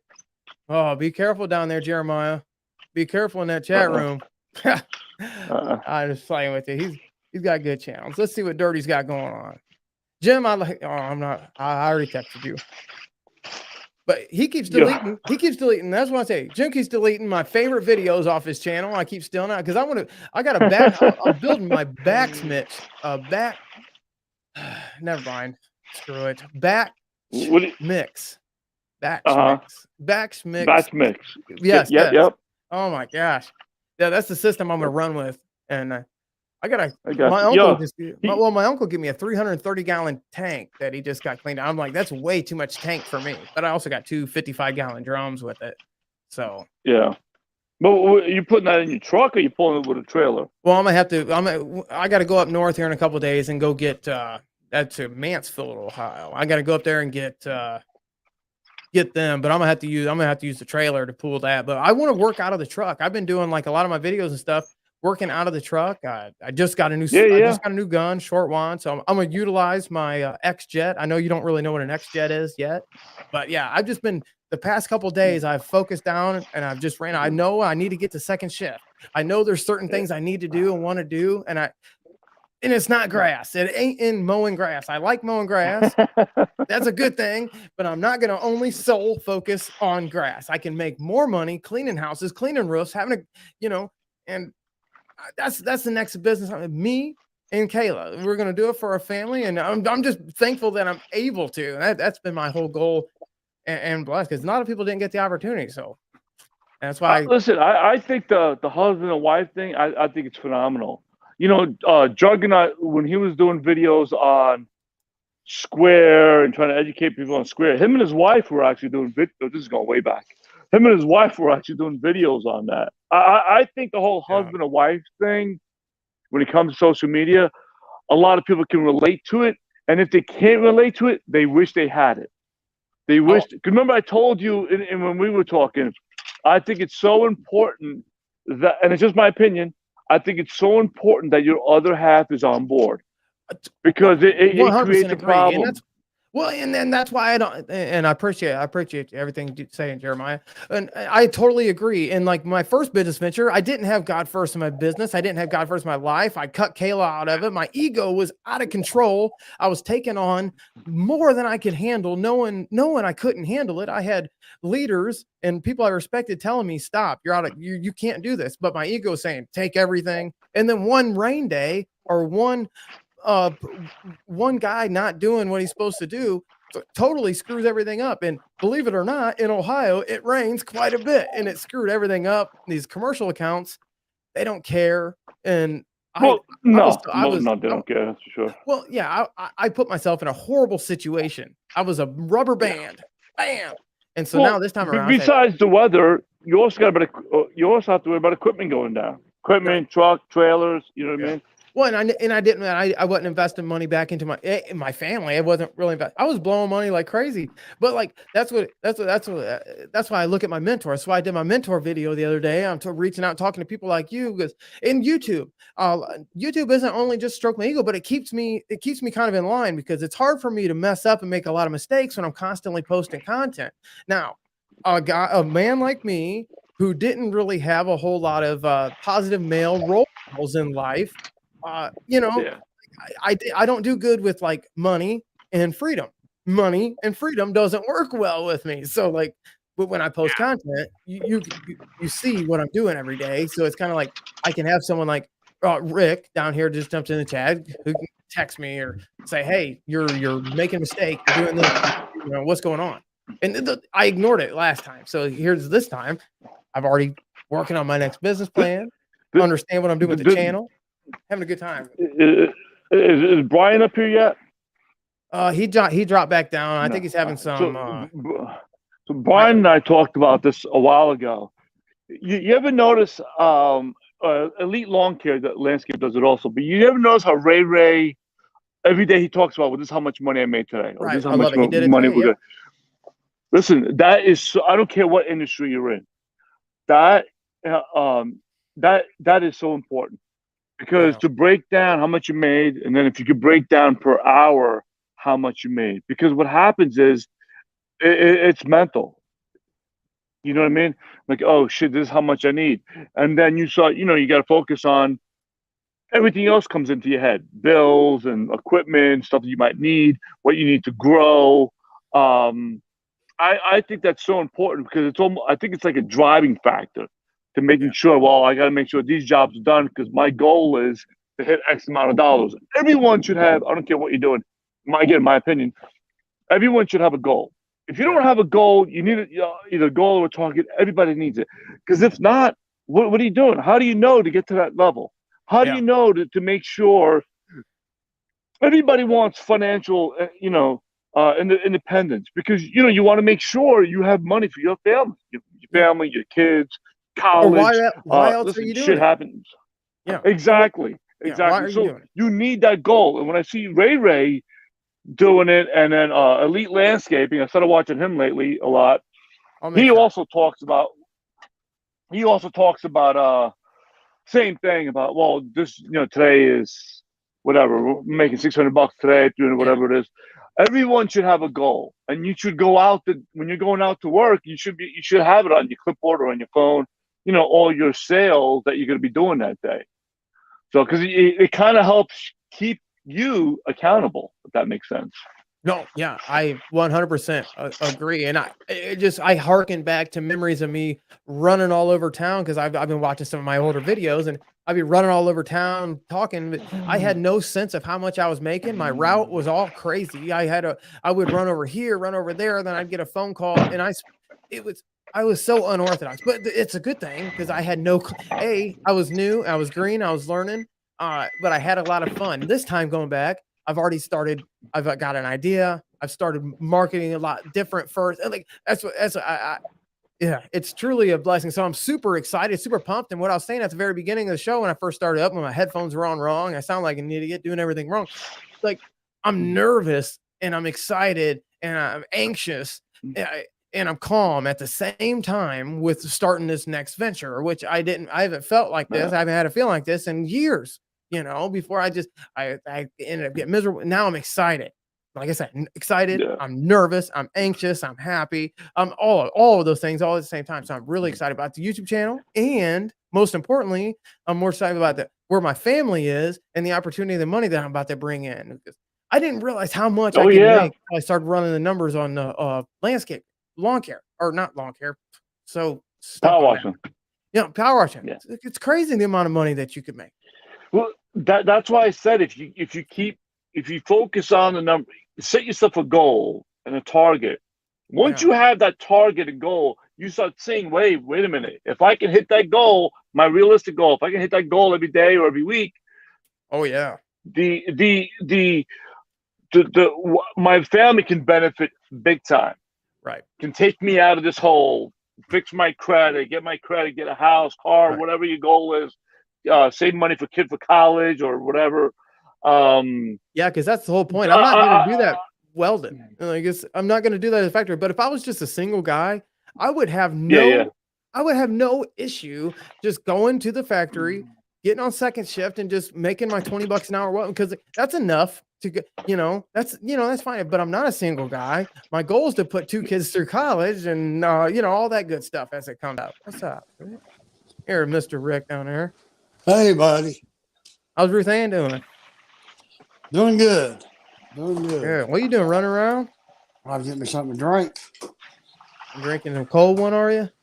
Yeah. And Diet Pepsi. Yeah. There you go. Yeah. That guy makes. You guys have been doing pretty good. You guys been mowing a lot of grass then? Yeah, we've done well. Last week was only like where Caleb had the baby up to the hospital. Yeah. We done like 40 some this week, but we got this week coming. We're gonna be wide open. Yeah. Yeah. And then enter your clients down there and say, "Hey, I need my house washed." You say, "I got just the guy for you." He'll come all the way down here and wash your house. I will. I talked to American Pride Lawn Maintenance guy named Rob Klein. He's over right across the river here from me. He's on Instagram and stuff. he does really good work, and he told me today he's like, hey, come do this house I got. He's like, he said, give me a deal. I was like, I'll give you the name. I told him who. He goes, no, I'll pay you whatever you want. Just, I need it clean for real. I'm like, okay, yeah, I'll be there. I get off work a couple days. I'll be there. Don't you think I won't? Yeah, for sure. And he said he's got a bunch of his lawn care clients that's always asking him around June, July, and he says, give me some cards. I said, I'll give you whatever you want. You know what I mean? That one lady over there in South Point hasn't got a hold of us yet, but we're giving you that one. Yeah, that'd be awesome. That'd be 70 or more. Yeah, that's awesome. And that's what I wanted. That's what I was just telling you guys before you come in. I like mowing grass and stuff. Like, I'm here to make money for the family. That's the whole idea, is to make money for the family. That's the only reason you're out there. It's the only reason I'm out there. If not, if I was single, I'd just be at the factory. I wouldn't care about nothing. No, there wouldn't be no need to, whatever. You ain't been putting out no videos here lately, have you? I know too. What'd you do? Where'd he go? He got fired, didn't he? Rick done got fired. He canceled himself. He didn't pay his internet bill. He's out there mowing grass all day. Forgets to pay his Wi-Fi bill. God, there you go. Cash app, Rick. No, I'm just joking. there you go. Hold that Cash App up there. Pull that Cash App. We got to pay your Wi-Fi bill for you. Yeah, I'm trying to get right to see the comments. Yeah, I see them good. I don't know how you do it on phone. I'm on my phone. Yeah, I'm on my phone. But do I have to put them on the screen, maybe? Nah, we're all right. All right. We're all right. You can translate it for me. I'll translate. You're the last one to comment. Yeah. Wait. Okay. Everybody out there, if you ain't following or if you ain't subscribed to Caleb's Lawn Care, formerly Rick Roman, I think if you type in Rick Romans, Caleb's Lawn Care, you'll definitely find it. But just type in Caleb. He's got a great channel. You want to see people out here hustling, grinding. If you want to see how but if you want to see how so used to hustler, we're talking with Kevin and them guys. If you want to see how Toro can hang a hill, if you guys don't know hills, I see these little videos, Top Notch, and all these guys thinking they know how to hang hill. They ain't seen nothing until they come where we're from. Rick lives over in West Virginia. I live in Eastern Kentucky. We're real close to Ohio. Like Rick and Caleb, they hang hills on this Toro grandstand. They make it work. The Toro grandstand. Watch his videos. Subscribe to his channel. Hit the like button. Hit the subscribe button. Go back. Hit my subscribe button. And y'all know how it is. Stroke my ego. I had the 4,000 on some hills today. Did you? Look at that, boy. Look here. The man's in the house. Virgil don't know what's happening yet. Where's he at, boy? Head over there. I can't see. I can't see. Oh, what am I looking at? Well, I can't see. What's up? There he is. I was just talking about you. It wasn't good either. You missed it. It was bad. You know better. Dude, I was in my living room I heard you. watching your video. Yo, I was laughing so hard I had tears come out of my eyes today. Watching that video you just posted. Man, sometimes when I do that, I feel bad because now I'm up here beside Rick. I feel like I should be in church like for the next 10 days. You're crazy. Man. You've been watching some houses here lately? Dirty? No. Dirty? Man, I've been beyond. No, he's busy. It's kind Dirty. of crazy, actually. Dirty's been out there clearing property. Oh yeah, that's right. And I ain't seen between all that and keeping up with the landscape crew down in Charleston is crazy. Are you busy already? Can y'all hear me okay? Yeah, I can hear you. Yeah. Are you busy right now, Dirty? It really kicked in about a week and a half ago. We have an all season. We don't have like a stop, in the winter. Right. January is just kind of slow. Right. And about a week and a half ago, everything just took off to the moon again. It's typical timing though. There's Jeremiah Bannister from Paleocrat Diaries. You guys check his channel out. You've been on a little bit of a hiatus. He don't do lawn care. He don't do pressure washing. He does his kind of I don't want to say apologetics, but you do your own thing. I do apologetics.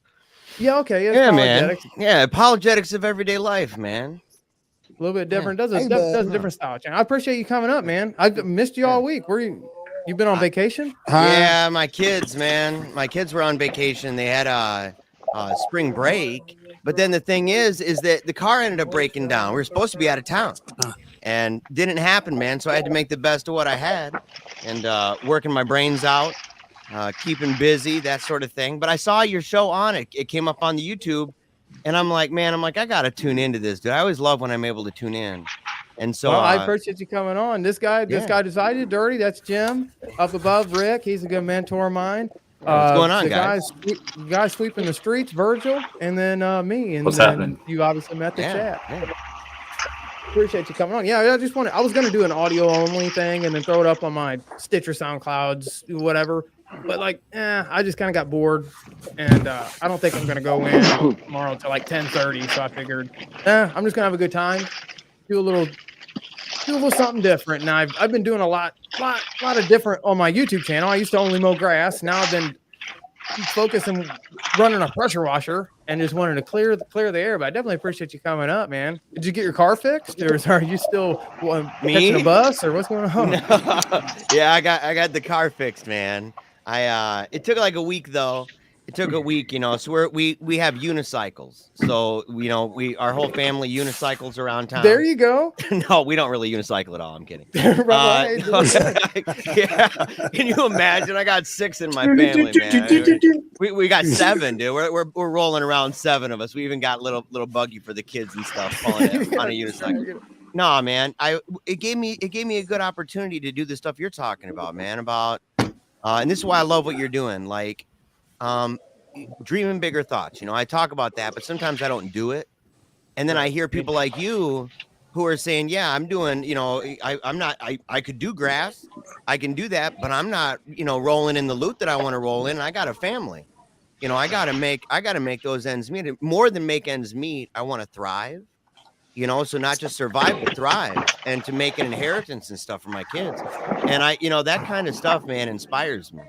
And as I'm listening to you, I'm thinking, man, I'm listening to these guys, a totally different world, totally different topics and everything else, and a business.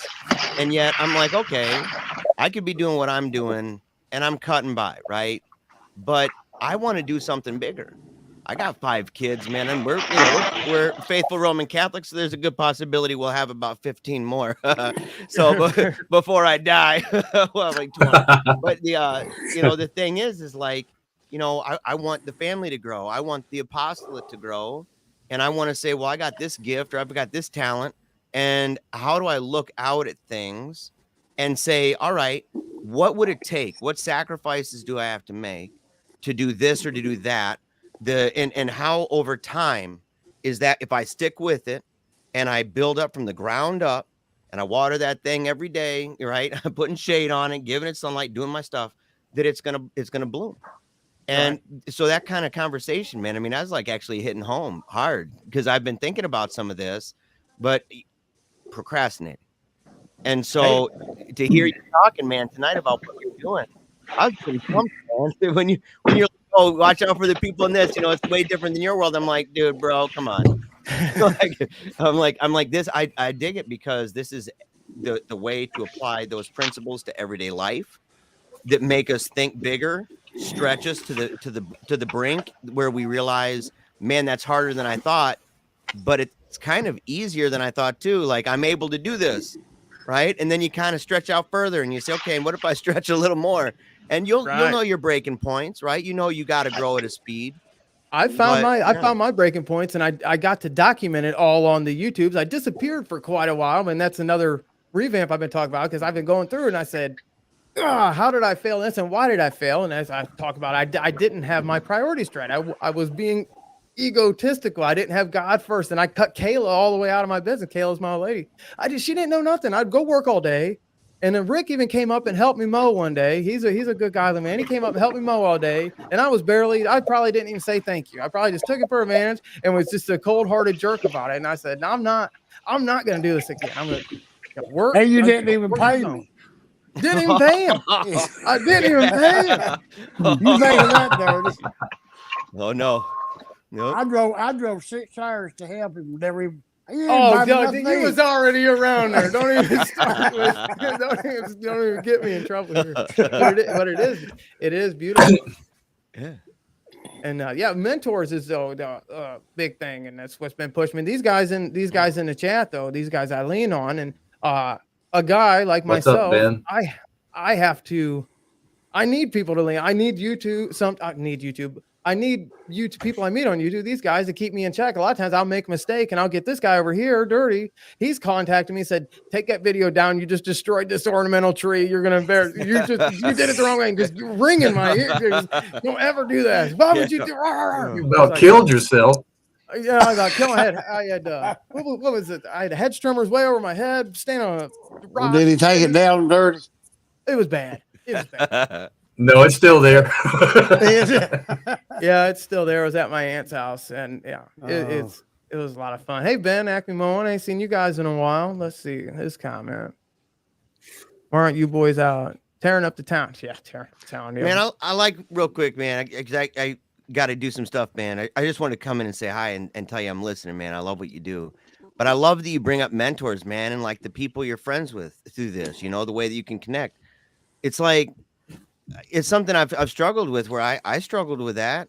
I thought I could do it on my own. I'm like, I went to school for journalism, so I've done radio and TV. I did all that stuff. And I'm like, I can do it on my own. And I'm watching these guys that are obviously excelling at what they're doing. I mean, they're really good at it, and they're making great contacts. They're making good decisions in their life. And I'm watching as their businesses are getting bigger, and mine's not. And I thought, I'm like, the content, they like my content. They're like, dude, your content's like the best, your video quality stuff, all that. So, but I said, but what am I missing? Schedules, right? Like laying out a schedule, saying, what are tips and tricks that you guys have learned along the way? And what are pitfalls that guys like me can avoid? And not just to tell me once, but man, keep an eye on me a little bit. I'll keep an eye on you. You keep an eye on me. And if there's ever an issue, like you pulling up some tree you shouldn't be touching, or whatever, that somebody gets on your tail and they put some fire beneath those feet, man, and say, you got to do the right thing. You don't want to mess this up. This is going to reflect bad, or, you should do it differently next time. And so but that's like humility too, to say, I need to listen to somebody else. They've lived this life. They've learned, even if they're maybe newer, but they've already made that mistake and learned, and maybe you were lucky and didn't. That when you finally did make the mistake, they're like, oh boy, hey bro, I've done that. I've been there, done it. Don't do it. And so that it took a humility, man, to say, I need to learn from other people. And I do that at the Wolfpack. That's how I know you, right? I do that. Right. People in the comments, people on Telegram that I'm friends with, and on YouTube and stuff. And so I think it's awesome what you're doing. I think it's awesome you got these guys that, they're helping build you up as you're building yourself up for your family, right? And you guys are working together and figuring out how you can coordinate, and especially your wife, man. Like to be down, right? To realize you guys are one, right? It's a great mystery, but you're one, man. And so you've got to roll with her, and she's got to know what you're doing. She's going to want to know anyway. You don't want her on your tail saying, what you doing? What you doing, Jesse? I cut her out for a long time. And yeah, you're right. Yeah. These guys up here, mentors, they've held me up and then spanked me when I've needed to be spanked. And then, but you're right too when talking about consistency. I've struggled with the same thing on YouTube. I see, like, I've been sitting at 1,000 for this. Why? Well, I disappeared for a long time, but my sub count hasn't grown. My view count hasn't grown because inconsistency in my videos and talking about jumping around between this and that, and then it's just I definitely a lot to learn. So I understand a lot of what you're talking about there too, and it's. You gotta, I'm glad I can have people I can rely on and people I can talk to. Well, I'm grateful for you, and I'm grateful for the show, man. I enjoy it. I'm actually going to go right now, keep on riding, and gotta get my stuff back on and go down and ride the bike, man, for a while, get real tired, go to bed, go to mass. So Yeah, there you go. definitely keep a good job, keep it going good, man, and best of luck, bro, and all you do. And you're doing no matter what happens, man, you're taking a knee for Christ the King for real. Yep. You know, like, and because you're doing that for real in your heart as a man of integrity, when nobody's looking, it's just you and your family, and you mean it in your heart, man. God sees that, and God's gonna bless you in that. And so, rock and roll, man. You're gonna do good. You got a good crew. You got a good crew, buddy. So, all right, Yep. it's good to meet you guys. I'll drop your link. I'll drop your link down to the Paleo Cart channel down there if anybody wants to check him out. Yeah, got a really good channel. Tells his story all the time. Does a Take it easy, man. Hey, thank you. weekly Yeah, show. you guys too. Yeah. Yeah, See you I'm later, back bud. on Monday. So, all right, man. Back on Monday, 11:30-ish on Meeting a Catholic. 11:30-ish. Yeah, that's the way to say it, man. Kaiser Standard Time. Sometimes Kaiser, it's 11, yeah. sometimes 11:45. It's 11:30-ish. Yeah, I got to get better about that. Keep me in prayer. So, Right. all right, man. See you guys. Have a good night. We'll see you. Have a good one. Yeah, Good thanks. night. Yep. Good night. Yeah, super solid, dude. Definitely appreciate Jeremiah coming up. He does his channel. He does talking with his crew. He's really good guy. I'm surprised having him come up. He's got I got him coming up on the show too. Hopefully we can work something out. Got a story. I'm not going to tell his story, but man, he's got a story of struggle, triumph, overcame a lot, and he's got a beautiful story. Don't we all? So, Don't we all? Yeah, you guys would get along really good. I mean, you know, you've had your path. Virgil's had his. Rick's had his. Everybody's got a story. It's a different story, but everybody's had their struggles. And you talk about, you know, your fall from grace, so to speak, months back. You know, anybody that's ever tried to accomplish something and been serious about it has failed. So, you know, take that for what it is. Right, and that's what I was going to bring up. You know, Dirty's probably been in it longer than any of us doing what we do now. But I guarantee you, he made a lot of mistakes in the start, but he didn't let it get him down. He learned from them and moved on. You know, and that's what you got to do, ain't it, Dirty? And that is all you can do. I mean, man, I fell on my face. I mean, you know, Jesse, you talk about, you know, the silver spoon thing a lot on your podcast. And well, I mean, I don't mean it as like it's a bad thing. That's what I want to be able to. I know you don't mean it derogatory. No, I know, but I'm telling you, I was one of those people. I didn't come from deep in the trench to get somewhere. I came from a position where I was afforded education, where I was afforded good mentorships and stable family and everything. And, you know, I still fell on my ass. And I didn't ask for any help. I didn't even tell my dad, who at the time, I mean, you know, God only knows how many employees he had at that time, how big of a company. You know, I had set off, I've told this to people plenty of times, I'd set off on my own working for other companies just to see what else was going on out there in the world. And decided to jump out on my own. I didn't even tell him for 6 months, you know, because I didn't want anything. I didn't want, and I fell on my butt several times. Now, you know, even though I had a full crew going within months, but there's times when I laid awake at night going, holy crap, how do I get myself out of this? Yeah. Or why did I do this? Or why did I do that? You're not immune to it. No matter if you're serious about it and you're doing it on your own, there is no avoiding a fall, if not several. No.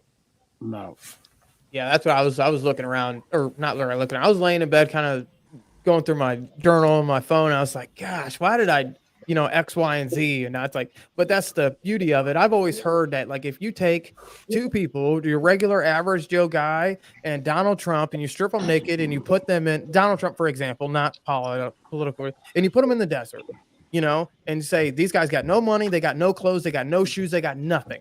One guy's your average Joe factory worker, one guy's your Wall Street billionaire guy who's worked his way up. Guess who's going to be a millionaire in the next year? It's the Donald Trump figure, not Donald Trump the person, but it's because the knowledge that he's learned along the way, and the failure and the stuff that he's learned, failed along the way. And that's why I kind of brought myself to peace the other day, because I was like, man, I'm so much more confident starting this next venture. Before, I had no clue. I was running into a wall, brick wall, over and over again because I didn't know no better. This time, I know what I want. I know, to be fair, I want all either big fancy $1 million houses or all like Wendy's or all them kind of work. And now I don't want any of that stuff. I want residential. I got my $250,000 homes is what I'm going to target towards. I want to sell packages. I don't want to sell certain service. I got a goal and an idea what I want. Before, I would never know that. I'd take anything and everything, which now I'm going to take anything and everything now but I know where I want to get to. Before, I had no clue where I want to get to, if that makes sense. Yeah, you know I mean? And the other thing you got to do, this is how I looked at it long ago, was the fact that obstacles in life, business, whatever you want to do, is just like, it's like the bully on the playground. You've got two options after a while. You punch it in the face or you run. Which one are you doing? Right. It's like Ray says, keep going this way. Yeah. Keep pushing forward. Don't let anything, there's obstacles. You just got to figure out how to go up, over, and around. Yeah. Just like Virgil was talking about what we mentioned in Ray's video earlier, talking about how Ray would say, like, I made $850 today.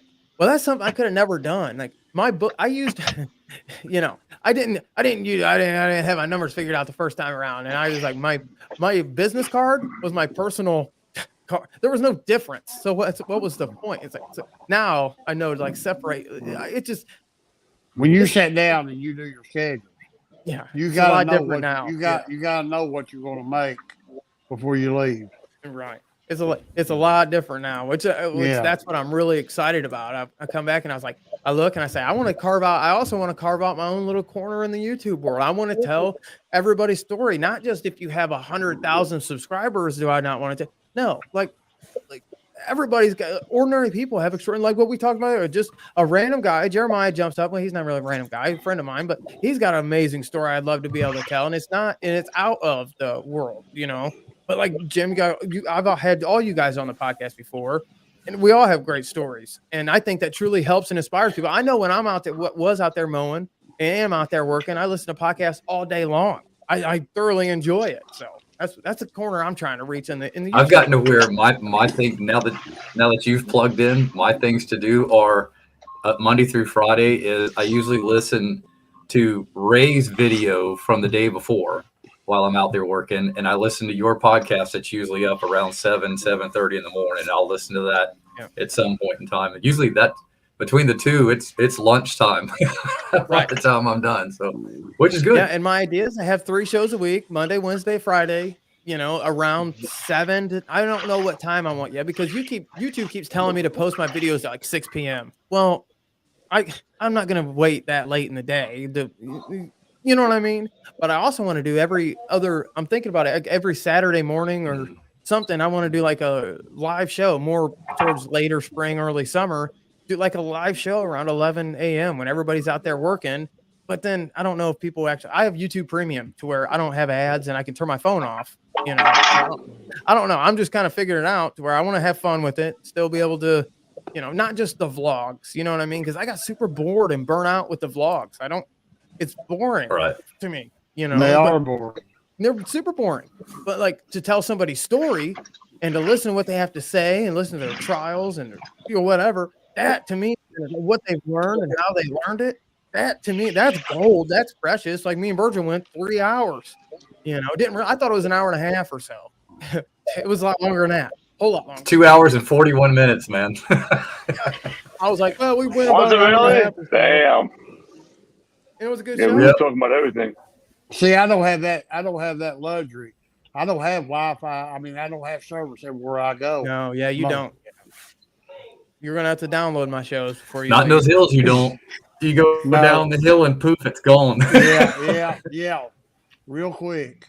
Yeah, when I was driving to your house, I thought all I had was my audiobook that I could open to. I was like, if I don't. You said it's just straight. Just go straight. You'll find me. I'm thinking I don't have any service, so hopefully it's straight. It was last time I checked, it was like 16, 17 miles. So it's straight. I'm going straight till I see him. And you were outside. Yeah, I knew it was about time for you. So what all you guys got into? Virgil's out there where he's the only one making any money. Well, I was actually just I get paid. goofing I get off paid and the finished same. dinner Doesn't and matter what I'm doing. you, Sorry. Sorry. I'm actually going to the property early in the morning. Oh, you're good, man. Wow. I've got to go over there and I've got to put Good, bud. one of the tracks back on the machine. Damn it. How much you got done out there, Jim?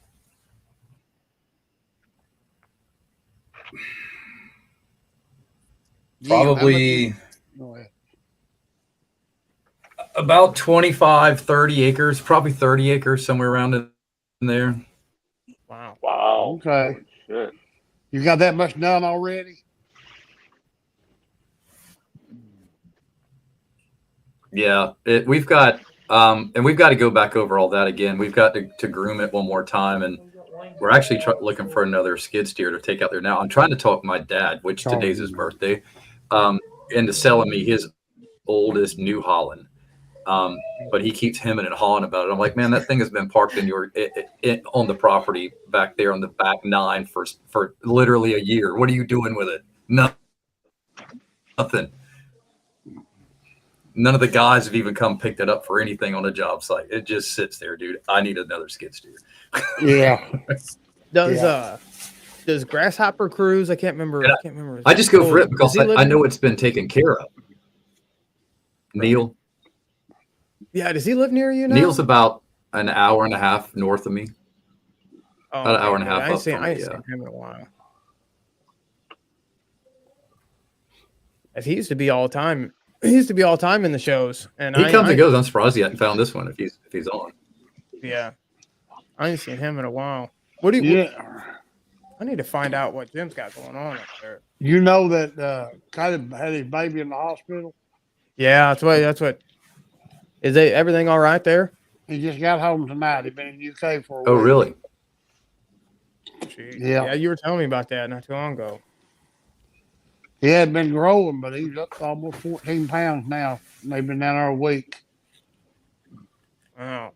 Wow. Oh, wow. So he got a feeding tube in right now. 8 months old. Big as a bread loaf. Tiny little, pretty little baby there. Oh yeah, he's something. got energy and stuff in. Oh Lord, yeah, he had that before he went in, but he just wasn't growing. Right. What was it? What called that? They finally, they tried different formulas all week, trying to get something he can take without getting sick, and they finally found a formula that he can take, and mixing that with his mother's breast milk. Right. And he's doing great. He's doing good now. They got him on a pump. Like they got a pump works similar like an IV pump. Yeah. It pumps milk into him. My kid will be here July 3rd, first week of July. So I'm like, I'm so not ready for Jesse Michael's barely potty trained. Like, so I was like, I'm just like, man, I don't know. Like, and I ran his bike over, so now I gotta get another bike. Every time I turn around and think I'm gonna start saving a little bit of cash, now I gotta go buy a bicycle. It's like one thing after another. Now I got another. Well, I didn't even know they were coming home tonight. Right. Really? They surprised me. Good. They tried to sneak in on. Are they already passed out then, are they? No, Caleb's in the kitchen in there. Oh, is he? He don't ever get on. He don't ever get on there on these lives, does he? No. He camera shy. Look at Virgil up there. I'll get some footage of him next week, though. Off my head, Jesse. Off my head. Off my head. Yeah, I've done 2 videos last week, Jess.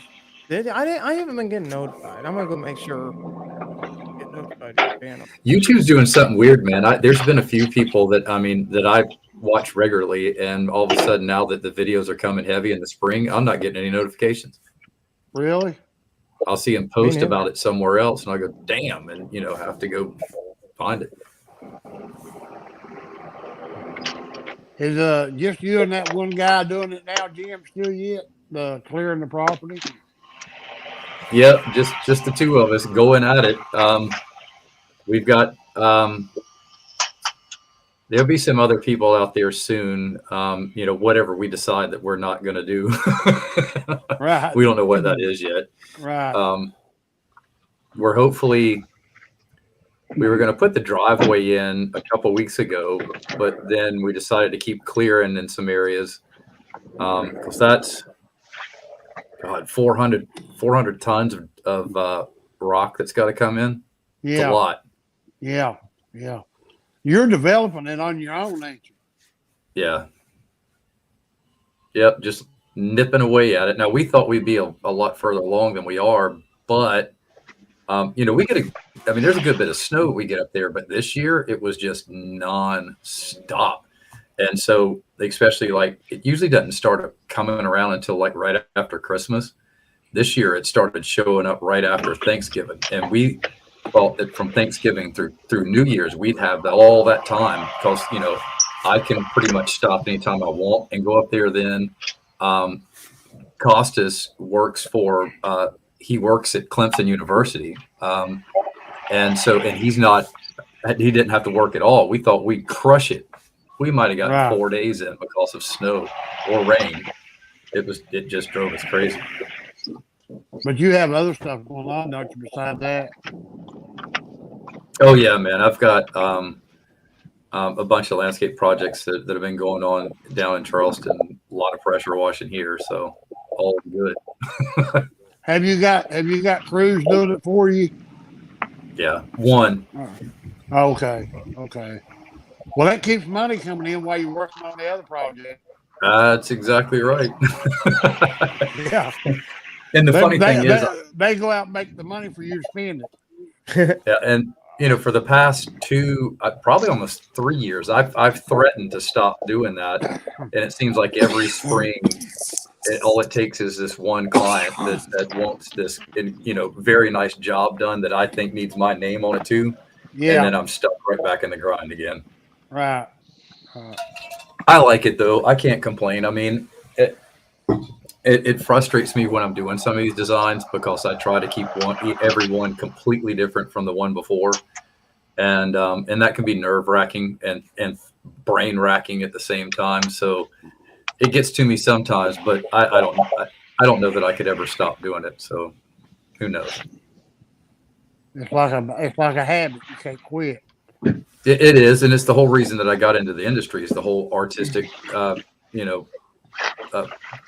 creativity behind it. That was what I wanted to do. So it's kind of hard to walk away from something you actually like doing. The big part right now is trying to find help. You can't find nobody to work. No, and that's why I'm so glad. 6 years now? Maybe it is 6 years. That when I started subbing out all the work to a company instead of having the crews, I'm so happy I did that. Now, I had guys that were with me forever. They'd probably still be around. And the guys that work for Leonard Landscape, been the same guys the whole time. The only difference is the only new faces are new hires for bigger crew. Right. So we've been lucky in that sense. Especially my buddies. If anybody's watched any of these videos for a while, Angel, I love that guy, man. He's so full of life. I've never seen a guy happier to be at work in my life. And tried to put him in more of a leadership role a couple of times, and he didn't want it. He's like, "Man, I want my shovel." I'm like, and Mike and I have had talks a couple of times. He's like, "I don't know how to get him." I'm like, "Then don't. If he's happy, Let him be." Yeah. Who wants to take on all that extra responsibility, really? I mean, And he doesn't. He doesn't, man. He comes. I have never seen that guy not laughing or grinning. If he doesn't, I've never not seen a smile on his face. Never. every time he's in your videos, he's always super chipper. Oh yeah, he's like, yeah. He's always wanting to do something foolish, which is fine by me. You plan on starting to do a lot more of the recording the design work like you did before, the landscape end of it, or not sure yet? Man, it's so busy, you know. Yeah. When you, and everybody knows when you start this YouTube, you have these grandiose ideas, and about 6 months in, you realize how much damn work it is. Yeah. Oh You yeah. know, it's it's like, you know, I got to pick. Is it, you know, family and work and my income, or messing with this? You know, now the other stuff I can do, you know, the old black and whites, I can, that's ad lib. I can throw them up in 5 minutes. But, you know, putting out something, you know, worthwhile about this stuff, it's hard. Well, I was wanting to, like, we were hoping to get like a landscaping crew going. And what I was going to do, I was going to end up, I was going to put you to work. You didn't know it, but I had ideas of. I was going to send you send you pictures of what I had going on. That'd work. Help you. You help me design it. You know what I'm saying? And give it to the crews to do it. But you can't. I can't go that step because you ain't got nobody to work. Yeah, it's tough out there. Hopefully, it'll kind of bounce back around after a while. I don't know, man. Too much free money, Jim. Yeah, it is. That's Too many what the people are able to sit on their butts. Yeah, that's what the problem is. I think most of that's running out right now, so hopefully there'll be some people ready to go to work for a change. But you know that saying, you can only go to the well so many times before it runs low. Yep. So, They've already went to the bottom of it now. No doubt. oh, The yeah. lead's in here. We talked about it. Yep. We talked about it the other night about how much money was printed. Yeah. In the past 2 years. I mean, the amount of money we printed was insane. Who's in here? Elite is in here? Elite Landscaping? Yep. Yeah. Why is he not up? Dude, I've been watching that guy's channel, man. I've been really, I've been digging it lately. I've watched some of his videos. That guy, he's another one that knows what he's doing, man. He knows what he's doing. Yeah. Yeah. He definitely knows what he's doing. Let's see, Brian, you got your. He's like you, Dirty. He's been in a long time. Yeah, he seems to have been in the game for quite a while. Yeah. I can hear you. Can you hear me? Yep, we hear you loud and clear now. I had to flip, I had to flip it over Mr. to Brian Gardner. I had to flip it to the Apple phone. I can't get the headset to work with StreamYard on Android for some reason. I don't know. That's weird. And there's Andrew. There's Andrew. What's up, Andrew? Andrew, I'm coming up. I'm coming up to Greenville tomorrow, man. I need a weather report, please. I was say, what's the gross vehicle weight of my truck, Andrew? I wish I could see the No, comments. I like Andrew. He's pretty cool. I'm surprised. I thought it told you on your phones. I don't. Or is that only on? Yeah, if you It hit, does, but if it's a pain. Yeah, if you hit chat, you can probably view it. I hit chat and it took me off a while ago. Brian, you see that guy over there? They keep leaving me pee-pee bottles, man. Well, Dude, that's horrible. you have to look at it this way, Virgil. It's job security. Yeah. Yo, Kim. Yeah, that is true. That is true. So, but yeah, dude, the pee-pee bottles are insane. They weren't here last night. There was a big car show here last night. Some people pissing in bottles. Okay. Oh, dude, you have no idea sometimes how many. I don't even pick them up sometimes. I let the truck just smash them, and then as the truck smashes it, I'll go around again because if it's too heavy, I can't pick it up. But once the truck smashes it, piss and shoots everywhere. Then my truck will pick it up. So. Yeah, there ain't nothing wrong. So Brian, so you do a lot of get into the dumpster pad cleaning area of the wash life. I'm not involved in any of it yet. I'm just stacking equipment right now. I'm still Oh, trucking. stacking. Okay. Yeah, I was hoping to be, heavily involved this season, but I've just had too many things going on to push it till next year. So we're just stockpiling equipment. Yeah. Well, see, I was thinking like a dude was telling me about these dumpster pads that he might be able to get me, and I was like, yeah, I'll take them. And something I'm not sure with, but like I know like graffiti removal, you can charge a high ticket for graffiti removal because And if you want something the dumpster pads and things like that. That's like the lawn care of pressure washing. Right, That's exactly. the revolving tickets. Yeah, it's the revolving ticket, and that's something I'd like to, build with it. But and now that you're into it, but it's kind of like mowing. It's cash flow, right? Yeah. It's good cash flow in a sense because it's always there, and your bigger ticket items are going to be your when you sell them. Right. Now with would that be on like a 6-week schedule, you think, or I wouldn't even know how, or would that nightly, or I don't know. And it's not just restaurants; it's apartment complexes that have multi-tenant use of dumpsters. Those are actually usually the bigger ticket ones because they're the bigger pads with those big compactors. And they're a lot easier now. There's a big guy, I want to say he was down there in Florida, that I watched a video on not too long ago. And this was where their grease dumpster had actually spilled, and it was about an inch thick of grease all over the ground. Well, with it being a restaurant, that the health inspectors are all involved in those areas too, so they have to maintain them. But he had to do water reclamation on this. Yep. Because he couldn't just let this run off into the adjoining, which was a Walmart parking lot. So you have to be careful about which ones you get involved in that type of circumstance, because you could, in certain municipalities, you could run into that, and and a vacuum truck's a pretty expensive ticket. Same here. And it's federal law too, no matter where you are. So if you're doing commercial work and you're highly exposed, you better have a reclamation system. Because it's not a synthetic grease. It's not a synthetic grease like you have in vehicles. It's an organic, and it can it can continue to cause diseases and stuff. Yeah. Yep. Look at the baby.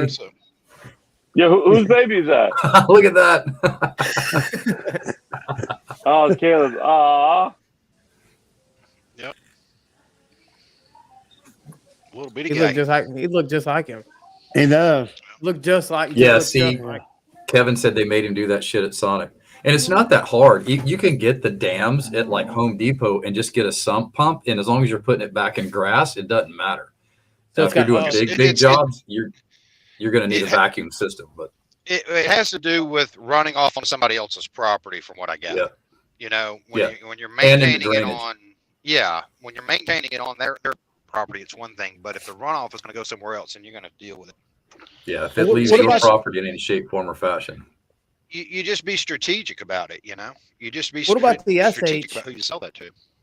Well, what about the SH on like a residential area? On a driveway. Yeah, driveway stuff if it goes to the road into the curb, technically you're supposed to not let it go into a drain. So you're supposed to pump it out. I did not know that. Yeah, I don't pre-treat yet, but I will. That once again goes to the municipalities you're working in. Ron has to do a lot of reclamation in the area he's at over in Indiana. It's just certain things you're going to have to deal with that. It's just part of it. Yeah. And I think it's a federal law, and I think I think it's something it's not regulated right now really at all, except for on the high end commercial level. But I think over time it may become more and more. There may be more focus on enforcing that. Yep. So be careful, because I don't reclaim on driveways. Nobody does. Yeah. Nobody does. Well, I mean, and what's to say this? What's to say you didn't just wash it with water and do a post treat on it and let it evaporate and dry? Then you virtually have no runoff other than dirty water. I don't hear of horror stories of people getting in trouble about that stuff. This is just some of the information that I picked up along the way. When you mentioned dumpster pads, well, that's the first time I had ever seen. I mean, and I'm telling you, that grease was every bit of a half-inch thick from where that thing had spilled. Yeah, and I don't want to deal with it, but for right now, if I do end up getting it, fine, good, the money's there. But that's something my goal isn't there. It's great cash flow when you think about it. You go to a restaurant company that's got 10 or 15 different franchise locations in a conglomerated area, then you put them on a monthly or quarterly or whatever you can get away with, and you also do their sidewalks and things of that nature at the same time. Yeah, it can lead to a lot more work, a whole lot Yes. more work. Your drive-throughs, they have to you guys degrease those. with you Washing guys out the using trash chemicals, cans. I would think to be more stricter because we deal with it. Like depending on the state, whether we're in Jersey or PA, we got to deal with it with fertilizer. I mean, everything has to be blown off. You can't have anything, on the curbs or sidewalks. So it's kind of crazy that it's not just as strict for you guys because you guys are still using chemicals. You're not using anything crazy like we are, but you're still using chemicals at the end of the day. Yeah. Well, you got to remember though, once you use that chemical and you apply it and you release something, now you've got the chemical plus what you released. Yep. And it's the breakdown factor of it. Like, most of your motor oils today are all synthetic products. So is that good? it's It's an a half-life environmental thing. thing. Yeah. So synthetics worse or better? Well, you have an organic side, which is cooking oils and, things of that nature. And then you have the synthetic sides of all the greases and oils and transmission fluids and, on and on and on and on. Yeah. But I'm sure driveway stuff like that, that ain't no real issue. But the No. main issue would be using a lot of heavy SH going into I don't even know if you'd use SH going into like dumpster pads. I would assume you'd have to Well, use you can take SH up to a certain percentage to where it becomes a sterilizing agent, but it's a very high percentage. So you're still using the same chemical no matter what then. Yeah. You're basically doing dumpster pads for rodent control, health inspections. You're keeping, employees from getting sick from handling stuff in and out of them, blah, blah, blah, that kind of stuff. Someone's got to There's good money in it. I looked into it and thought heavily about it, but things took off a little faster than I thought. Number one, number two, it was like you got to do most of them at night. I was like, nah. Yep. Well, how much like, is how much is the average ticket to do a pad? A pad? Do you think? I don't know. 100, 150. I mean, that's probably average, but it depends on who you're, and that's like restaurants. If you're going after bigger stuff, I mean, it's just like houses. It really, somebody's average ticket could be 150. Somebody's average ticket could be 700. And Jesse, the other thing too, this day and age is new construction cleanup. Yeah. Pressure washing the mud off the houses and getting ready. That type of stuff. That's really big right now. I thought you didn't like new construction, Brian. I said in landscaping. We don't wait for that crap to get about a year old before we go tackling on those. That's all I'm saying. I love it, man. I love it. Yeah. I think it's great. Yeah, I do too. As you take and you launch a brick through the yard with your lawnmower blades because they decided to not even bury the crap, Oh, they don't care because the sod is a la carte. You know what I mean? They sell them on the sod. Most people just pay for it up to the garage door. And then from the garage door on, it's all just weeds, rocks, bolts, screws. They used to do that here, and now, at least I know in this county, you have to sod the whole yard now. You can't get a CO without it. Yep. Damn. Because of erosion. It just No. We'll let that stuff take root. We'll let a few weeds grow and then go back for the big money. Dude, most of them are like wheat. Most of them are like years wheat ago, farms when you look past the garage. Yeah, exactly. Years ago, we used to roll. We averaged about, I'm trying to think to be exact, but somewhere around 15 pallets a day for a long time. Jeez. Wow. That's a lot. That is a lot. That's a tractor trailer load a day. There was a guy that used to run a channel a long time ago, and he's kind of dropped, but his videos may still be there or not. But he did a lot of construction cleanup, but he also did the windows of the homes too. After everything was painted and all that kind of stuff, which jumped his tickets up. And he would basically just go in and wash the mud stain off the lower brick, that kind of stuff. Use some muriatic acids and stuff to alleviate that. clean the patios, clean the driveways, and then he would do the actual windows for the builder as well. And those turned out, I think, to be some pretty good tickets for him. And it was very, probably so. and there was a lot of it, just like there is this day and age. There's so much building going on that, but just to understand that they expect perfection in new construction. Yeah, see, good thing around here, and Rick can testify to it, is there's not at least here in Ashland, there's not a whole lot of new construction going on around here, but there's a lot of money around here, a whole lot of money. A lot of people ain't moving here, but people still getting born every day. People still living around here. So I used to go online, look up all the builders, and then every time I went to a gas station, I would grab the new construction book, and I would start hitting all those new homes. Virgil, I love the fact the most G move I've ever heard in my life is getting your own fucking paper route to put your own fucking flyers in. that fucking rocks, dude. Yeah. When he told me, I was like, hands down to you, man. Hey, yo, and there was another guy. So expensive. Go ahead. There was another guy that I picked up on here a long time ago that said that he followed Zillow and Truly and all that, and the minute that he saw houses going under contract, bombarding them, EDM, flyers, whatever, bombarding them. Because when somebody buys a home, they don't mind spending some extra money to do some things. They've already got the loan. That's right. Yep. And a lot of them roll extra money over into it to do that stuff. Back in the day, the Daily News, the New York Post, they wanted to sell you a full page ad. They wanted to sell you like multiple ads and shit. I couldn't afford that shit. So I'm like, I'm just gonna take paper routes in certain neighborhoods and put my flyers in all these papers.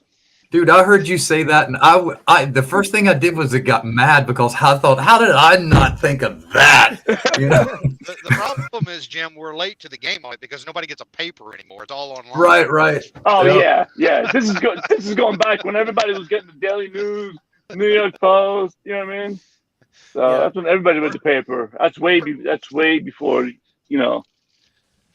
That's all right. When it comes to social media, I'm on my game, man. I get a lot of work from Instagram. A lot with like geotagging different photos and stuff, and now they got you in here. It got me on the mind. I've been working on my Google My Business, and only people that live in this area, I've been utilizing them. Hey, go to my Google. I send them a link, but it's only people who live in my area. Now, would that make a difference if I had someone else that, let's say, if I send it to you living in Carolinas, it's going to screw you up. It's exactly. That's why I didn't send the link to anybody else. I only send it to people who live in the tri-state. Yeah, keep it to your area, because otherwise Google, and a lot of times Google may see you as a fake business because they'll identify your business, what you're doing, and where all this is coming from, and it may put you further down. Yeah, well, because I sent out, they block it. I've got 10 already today. When I thought, man, I better not send no more out, because I didn't think as many people would do it. I knew Rick would, and I knew Rob Klein would from American Pride Lawn Maintenance. Go follow his Instagram channel. But I knew them guys would, but I didn't think anybody else would. And everybody's like, yeah, sure. I was like, oh, okay, cool. Awesome. I'll tell you what, when you're doing it, when you're doing it with like your regular clients all the time, it's going to be difficult because, and I probably don't push the issue as much as I really should. But a lot of clients, I mean, the other day I had, I did a $1,000 pressure wash job, and they gave me $150 tip on top of it. Wow. And I said, here's the direct link. I mean, I texted to him, please leave a review. And, and it took, I had to remind them like 2 more times. And usually that's where I stop, because I'm like, I feel like I'm bugging people. They're so happy to give me $150 tip on a $1,000 house wash for their home. But the review, it's like, I got a job I've been chasing. That regarding that, I've got a bunch of storage rooms with a bunch of stuff in them, in various spots. And the last one that I leased, the girl said, would you mind leaving me a review? And I said, sure, like you always do. She goes, if you'll hand me your phone, I'll go ahead and set it up for you, so you can just type in what you want to type right there and then hit the send button. To ensure she got that review, whether it was going to be good or bad. You know what I mean? Right. That was a tactic that she used right then and there on the spot. Yeah, it ain't too bad. I don't know. I've thought about pushing that on the spot stuff, but I get nervous. I don't get Can't be. nervous. It's just You can't be nervous to ask for it. You got to Yeah. ask for it. You know? I'm also kind of getting to the point now to where my word of mouth is exceeding anything and everything. Right. And I've also been ranked #1 on Google for 2.5 years here. So I'm the first thing they see anyway. And so I kind of cherry pick. Now I'll get people that, like, if they're over in Debadoo in a $12 million house, and I'll say, if you do the review, just make sure you say what street you're on in Debadoo or whatever. And of course, now the thing is, they'll write a review, they'll write this big long thing, and they still won't say where they were. Right. It's like, I need you to say Debadoo. I'm gonna reach whenever me and you touch base, whenever we do a part 2 or a recap from when you come back on the show, I want to talk a lot about that, because that's really key and important, especially like until word of mouth takes over. But you come up on that first spot on Google, man, that is where it's at. And also, while I got you guys in here, I've been chasing after this silly house wash job for a while. The husband has been blocking me, okay? Because the wife really, really wants it done. I know the neighbor. He's like, yeah, man, I talked to, let's just call her Susie. I talked to Susie. She's all excited about you coming clean the house and clean the fence and all that. But I've only got the husband's contact information, and he don't care. He don't want to spend the $400. So it's like, how do I try to like sneak around him somehow without being disrespectful? Because all I need is the okay. And I you know what I mean? Does this make sense? Is what I'm asking? Let me ask you this: how you started this conversation with the wife? Is that? Yeah, because I did a job over at my buddy's house. She come over and talk. I said, well, I can come up, clean this little area for you, you know, whatever. She's like, awesome. Can you also leave me a bit? Because she's seen my buddy's whole driveway. And I was like, okay. And then I was like, actually, I'm doing these transformational videos. I'll do your driveway. She's like, okay. And that's the one driveway I did with the brick wall. And she's like, oh, that's so awesome. And, you know, she gave me a little bit of tip, which is awesome, which I just did it just for YouTube and marketing material for everything else. And she's like, I want a bid or I want an estimate for all this. I want you to do all this. And I was like, okay, cool. So I got it. And then she tells my neighbor how excited she is that I'll be coming back and then cleaning the house and all that. I did a really good job, blah, blah, blah, blah, blah. And so it's all good. But now, like, Jamie or the other guy, he's kind of like in the way. He don't really think it needs done. He don't care. So he can't justify the money. My buddy Brad's telling me, yeah, dude, she's already talked to me twice about it. Like she's expect, you know, and I'm like, I don't want to just show up. You just keep nurturing her. It'll take care of itself. Yeah. I was just going to go to my buddy's house on my off week and just kind of hang out outside. I've already talked to him about it. I said, hey, let's just hang out. You know, what time, she gets home about 3:30, 4 o'clock. And I was like, I'm going to be over there. Let's just hang out. And we'll be on the side yard, just kind of looking at your house. And I'm just trying to get her to him not be there, him not be around, you know? So that's kind of one thing. I don't know. It might be good for you for him to be around, but have her there at the same time. And right. Because then he's in a pickle. Right. Yeah. Yeah. That's why I said, if you go there, just use the excuse that you're at, next door, you power wash next door. You just wanted to follow up to see if you had any questions. Yep. I kind of like Virgil's. Don't be afraid to don't be afraid to ask them. Say, because think about it, you're there anyway. Right.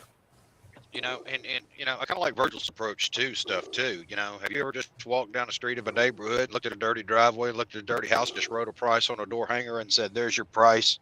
I just ordered the door hangers. I show Virgil. I did something similar. And I said, but I did your house wash, and I got empty blank spot, which I didn't order a ton of them because that's not my end goal, but that's just going to be kind of my first run. And then I'm working on another one that's kind of like not bad, but that's what I'm going to get a couple thousand of the next one. This is what I did.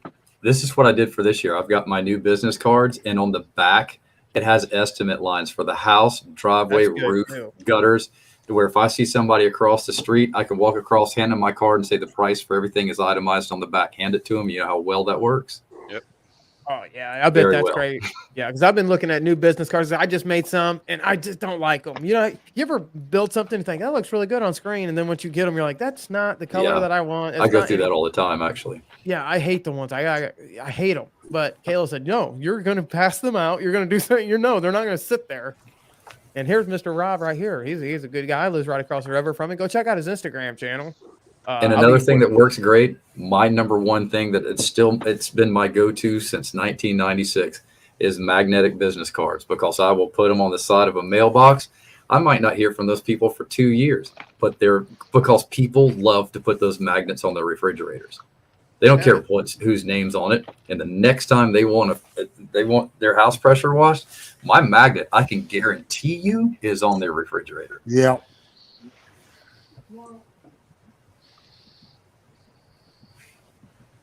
Yeah, I like that. I'm gonna make sure I get the magnetic business cards. They're expensive. I don't need a whole lot of them, but yeah, them are really, really good. No, Do you have a lot of? Are you in mean, a rural area? Are you out in a kind of a rural area? You got a lot of neighborhoods and stuff. Oh yeah, there's a lot of neighborhoods. I live in a city now. Okay. Pretty much, kind of tri-state. There's like 500,000 people in a 20-mile radius. You can get the same people I use, Jesse, right there in Huntington to do my business cards. Who is it? It's just a minute, slip. Oh, Yeah, you can text me later. But I'll definitely use them because I get so aggravated. they Using do all our invoices too. They do our invoice books and everything. Yeah, I got Caleb making me a new shirt. We got this stupid little cricket machine that you can do like heat transfer to make shirts and koozies. Whenever I bought it for her, she had this idea that she was gonna make shirts. She was gonna do this. She was gonna do it, and it's been in the box. You know, she made this shirt, but like all these ones. But I'm gonna start making mine now. I told her, I said, you've lost all privileges to the cricket. Like that's mine now. I'm using it, and if I start selling koozies, it's mine. You can't touch it no more. You're cut off. You're done. Kevin, I bet that does put people. I mean, they want to know what your angle is. I'm sure it's like, what are you really selling? Yeah, you're like the pink elephant in that equation for sure. Yeah. It's like what it would be for the magnetic cards. I don't put those on like any mailbox or hand them out to anyone. Though I cherry pick the houses because it's hard to explain. I just don't want to go into just anybody. You look at the dirtiest house in the neighborhood. That's not where I'm going to put it, because odds that those are the cheap people that don't. It's just like mowing lawns. You look at certain yards and you go, they don't give a shit about that yard. And I don't want the person that doesn't give a shit to ever be my client. I'm there for the people that give a shit plus some. And so it's those people that even if the house looks like it was washed yesterday, that's the house I'm most likely to put a card on, because what I'm trying to do is actually pull somebody business from somebody else. That's my whole objective behind those things. Whatever it takes to be friends. We talked about Jesse. Yes. You heard what he just said? I was hoping you would chime in. I was like, oh God, if Virgil hears that. You heard what he just said? That's What? the key right there. Because I was the guy that's like, oh, I want to be a nice Sorry, I guy. didn't curse. Virgil's- Sorry. Sorry. No, yeah, Virgil. Go Yeah, I was ahead, hoping go you wouldn't hear it. You're right. Yeah, he kept saying like, who cares about the other guy? When you pass out flyers, you're taking somebody else's work. I don't want to hear. Oh yes, no, Yeah. When Dude, you you do can't care about flyers, that. when you're putting bids at HOAs, they're not paying your bills. When you're doing all those advertising, guess what you're doing? You're You're taking someone else's work, and vice versa. When you have an account, right, and someone hands them a flyer or a door hanger, or let's say Jim comes by with his business card with the pricing on the back, like, you know what? Jim's got some good reviews. I like his pricing. His pricing is cheaper than Jesse. He's got, Dirty's got good reviews. I'd rather go with this guy Jim then. And guess what? He just did what we talked about. Jesse, I'll tell you this right now. The two companies most likely to eat my lunch on a landscaping job and steal it from me in Charleston are two of my best friends. Guaranteed. It's a game. It's we'll sit around, talk shit, and have fun around a campfire and have a blast. But it's like the cartoon, you know, remember when the sheepdog and the coyote clock in at the tree? It's game on, man. Time to go. Time to go to work. The work I want is actually their work. I'm actually not even caring about mine anymore. It's like, what can I steal from him today? That's the part of capitalism that's beautiful, and it's a lot of different emotions all in one. Depends on what side you're on that one. But the better mousetrap. There's times that I, especially me, another one, Pete, I'll see him going down the road. I'll turn around and follow him to see where he's going. If he stops at a house that I don't see any work going on, no, he's bidding it, and I'll leave a card. I'll come back like 4 o'clock or something and put a card in the mailbox. I'll knock on the door, whatever. I don't do that much anymore because, that was the game up until recent years. If I saw him going down the road, and he'd do it to me. Here's something I don't know if I shared this with you guys. I don't know if you guys remember Valley Crest. When Valley Crest was around, I wanted certain HOAs in Jersey, right? And I wanted them really bad. So what I did was, and I know some people are gonna hate on it, but that's okay. I preach all the time. Make sure your entrances, your exits, and the path going to the leasing office is always looking pretty. So what I used to do is, right, I used to take pictures of them screwing up, right? And I used to send them in. Oh yeah, I'm that guy. So anyway, I'll take that. Take that. Well, it's also what Virgil said about, nurturing, potential clients. When it comes to residential, this is who I am. Take my price or take a hike. I don't care. I really don't. It's like, I mean, I don't even have to say it anymore, but and I haven't for years because it's word of mouth. They know who they're calling when they call. But there are still times that if I feel like I need to call somebody over the phone, I'd be like, if you're not spending $50,000, we need to hang up the phone. Right. I just don't care. I did a design earlier this year. Brian and Virgil watched me do some of it. That was an $80,000 job. Gee. $80,000 could have gotten close to 90. I don't have it. You know why? Because they got snarky with me and I told them to kiss my ass. Right. I don't care. Another one will come around. But commercially, especially when you're dealing with property management chicks, you better send them meals, flowers, and candy as often as you can because that's what gets you the job. Oh, yeah. Remember, you got to get past the gatekeeper. Got to get past the gatekeeper. Yeah. See, and that's why I got a newfound respect for residential lawns and stuff. Like when I first broke in, I thought you were only legitimate if you were doing commercial work. That's what my mindset was so wrong. I had no idea. And I was like, no, that's not. What was I? Why would I think that? Like, you know what's crazy? You got all these guys on YouTube and even on other parts of social media. It's like they want to brag. Look at the commercial property they got.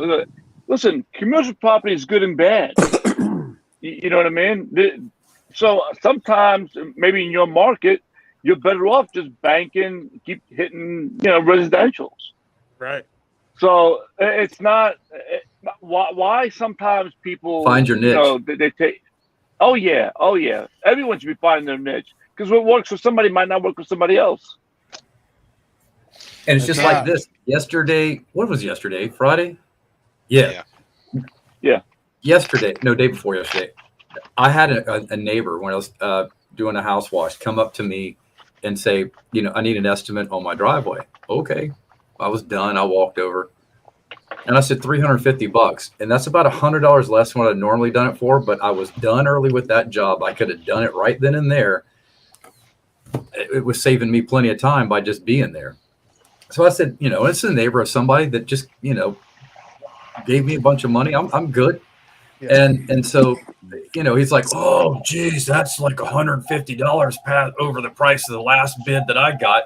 And I looked him straight in the face. We were standing at his garage. Door was open. There's a BMW X5 M in the garage and a Lexus, one of the big fat ones in there. And I looked at him. I said, "So you drive a BMW and a Lexus, and you're looking for the Hyundai of pressure washers?"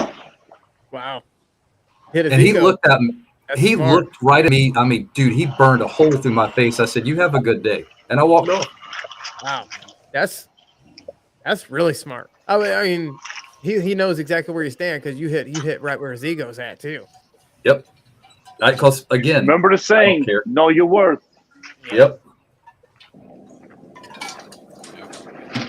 Because again, I was giving him a favor because I'd already made a good bit of money that day, and he was just a cherry on top. Right. It's also the reverse. Dude, I've made my money for the day. I don't care, and somebody else is going to call me tomorrow. I'm not hungry. But when they stripe up your yard or they don't show up and you call me, guess what? Now it's $450 or $500, and I'll tell him that too. When they'd ruin your asphalt or take your vinyl and destroy it. Yeah. Yeah, and keep in mind too, Jesse, that Dirty built his own rig except for his pressure washer. Yeah, I know. He I was built watching all that videos stuff. and he keeps deleting them. He didn't go spend $8,000 or $10,000 on a skid rig. He built his own. Yeah. No, and that's and what I I'm could not have gonna easily have done it. Yeah, and that's what I'm not gonna I would never buy it. Well, I would not say never, but I like those skids that they build and sell and cool. But like, yeah, that's why I've been taking my time with it, and I got tons of gallons of I got way too much storage, and I got all these tanks for free. I just gotta go pick them up. I can get tons of 330-gallon tanks, which I can't tell you that I won't buy a rig because I'm constantly looking at them, and They're now super sweet looking. I'm actually building. I put a unit back in the truck, a skid in the truck. I'm building a trailer unit. Actually, it's kind of built now, but it's not quite where I want it to. And to do the next thing, I'm literally weighing whether or not I just buy a skid from somebody. Because when you start getting a lot of things, the plumbing and everything gets complicated. I don't feel like sitting out there on a Saturday to figure it all out. I probably will though over time, but if I get into a crunch or I need that rig anytime soon, I'll probably get. I think it's rig. like $7 or $8 grand for one of the. I don't know what the rate on them. Let's say the Aluminum X Pro or whatever Southeast Southwash sells. Those are sweet, 12. They're about 12. Is it 12? Yeah. I don't like Cody at all because that's one arrogant dude that thinks he's something, but he has built a nice company and his equipment is nice. I will say that all day long. Yeah. But he's somebody, he got that big without crashing and burning, and he thinks he's not going to crash and burn somewhere. He's going to crash and burn real bad if he's not careful. I agree. He's very arrogant. And I'll put it to you like this: he's gotten very arrogant since he's done $10 million worth of business. Okay, right. His equipment, I think, is top notch. I do. I've followed him since he had like 200 subscribers. And, same here. But there's other people out there that produce equivalent. Matter of fact, Go ahead, Midwest is another good one, but their customer service end sucks. Everybody says you can't get a hold of them. So I don't know. What's up, Rick? Minuteman Press. Minuteman Press. Okay. There's a Minuteman Press down here. I think it's obviously a franchise. Yeah. They're actually the ones, Jesse. They're the ones that did my door hanger. Yeah, that's the door hanger I showed you. They're in Huntington, Jesse. They do your invoices. They also do T-shirts, and we mow their properties. Oh, so you got a good deal with them. I don't know about that, but we mow their properties.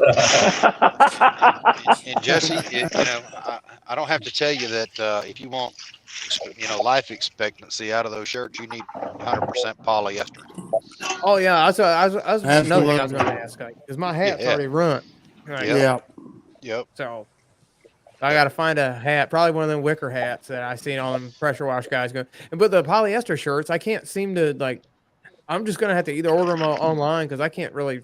I don't know. I just can't seem to know Dude, to find out I there, like. there was a guy that was just buying solid color ones out of Walmart that were 100% polyester, and then taking them, having them screen printed and embroidered Yeah. and stuff. Hmm. You can Yeah. get an endless supply in a scenario like that as well.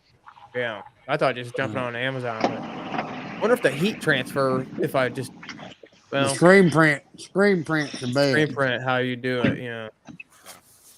These are screen printed on, and Yeah. these are, you know, like pullover vest windbreakers. I love these things because they're not only are they bleach proof, but they're pretty much waterproof too. The water just feeds off of it. Yeah. And I forget what company I got them from. I just got them like a week and a half ago, but I love them. I don't like them. All right. It's a company that caters mostly to like golfers and, you know, golf stuff, supplies. Yeah, the pressure washing uniforms are Say definitely a golf. lot different than lawn and landscape. I've been seeing these guys Yeah. on the YouTubes, and they look nice, like really nice. Yep. So I don't know. I'm in the stream. I'm bored. I'm gonna go sleep. I got to get up too, man. I got to go to the mountains. We'll see Good you guys. talking God to you. All right, bless y'all. man. Hey, Yeah, you everybody guys go have a good follow. one. Everybody go follow everybody here. Go follow Kale's Lawn Care, Dirty. You're gonna start posting videos again. If anybody else is there, I'm sure everybody who are in here watching. I already follow all these guys and have for quite some time. Make another account. Follow us on that new one. I even All right. follow Kevin on his channels. Hey Jesse, you gonna have to tell me something about that trailer? Yeah, give me 2 weeks for sure. Well, okay. I've already told him you're interested. Yeah, I already talked to Kayla. We just setting the money back now. Okay. So we'll see y'all. All All right. right, Later, bye. everybody. Good night. See end Later. podcast. Yes, end.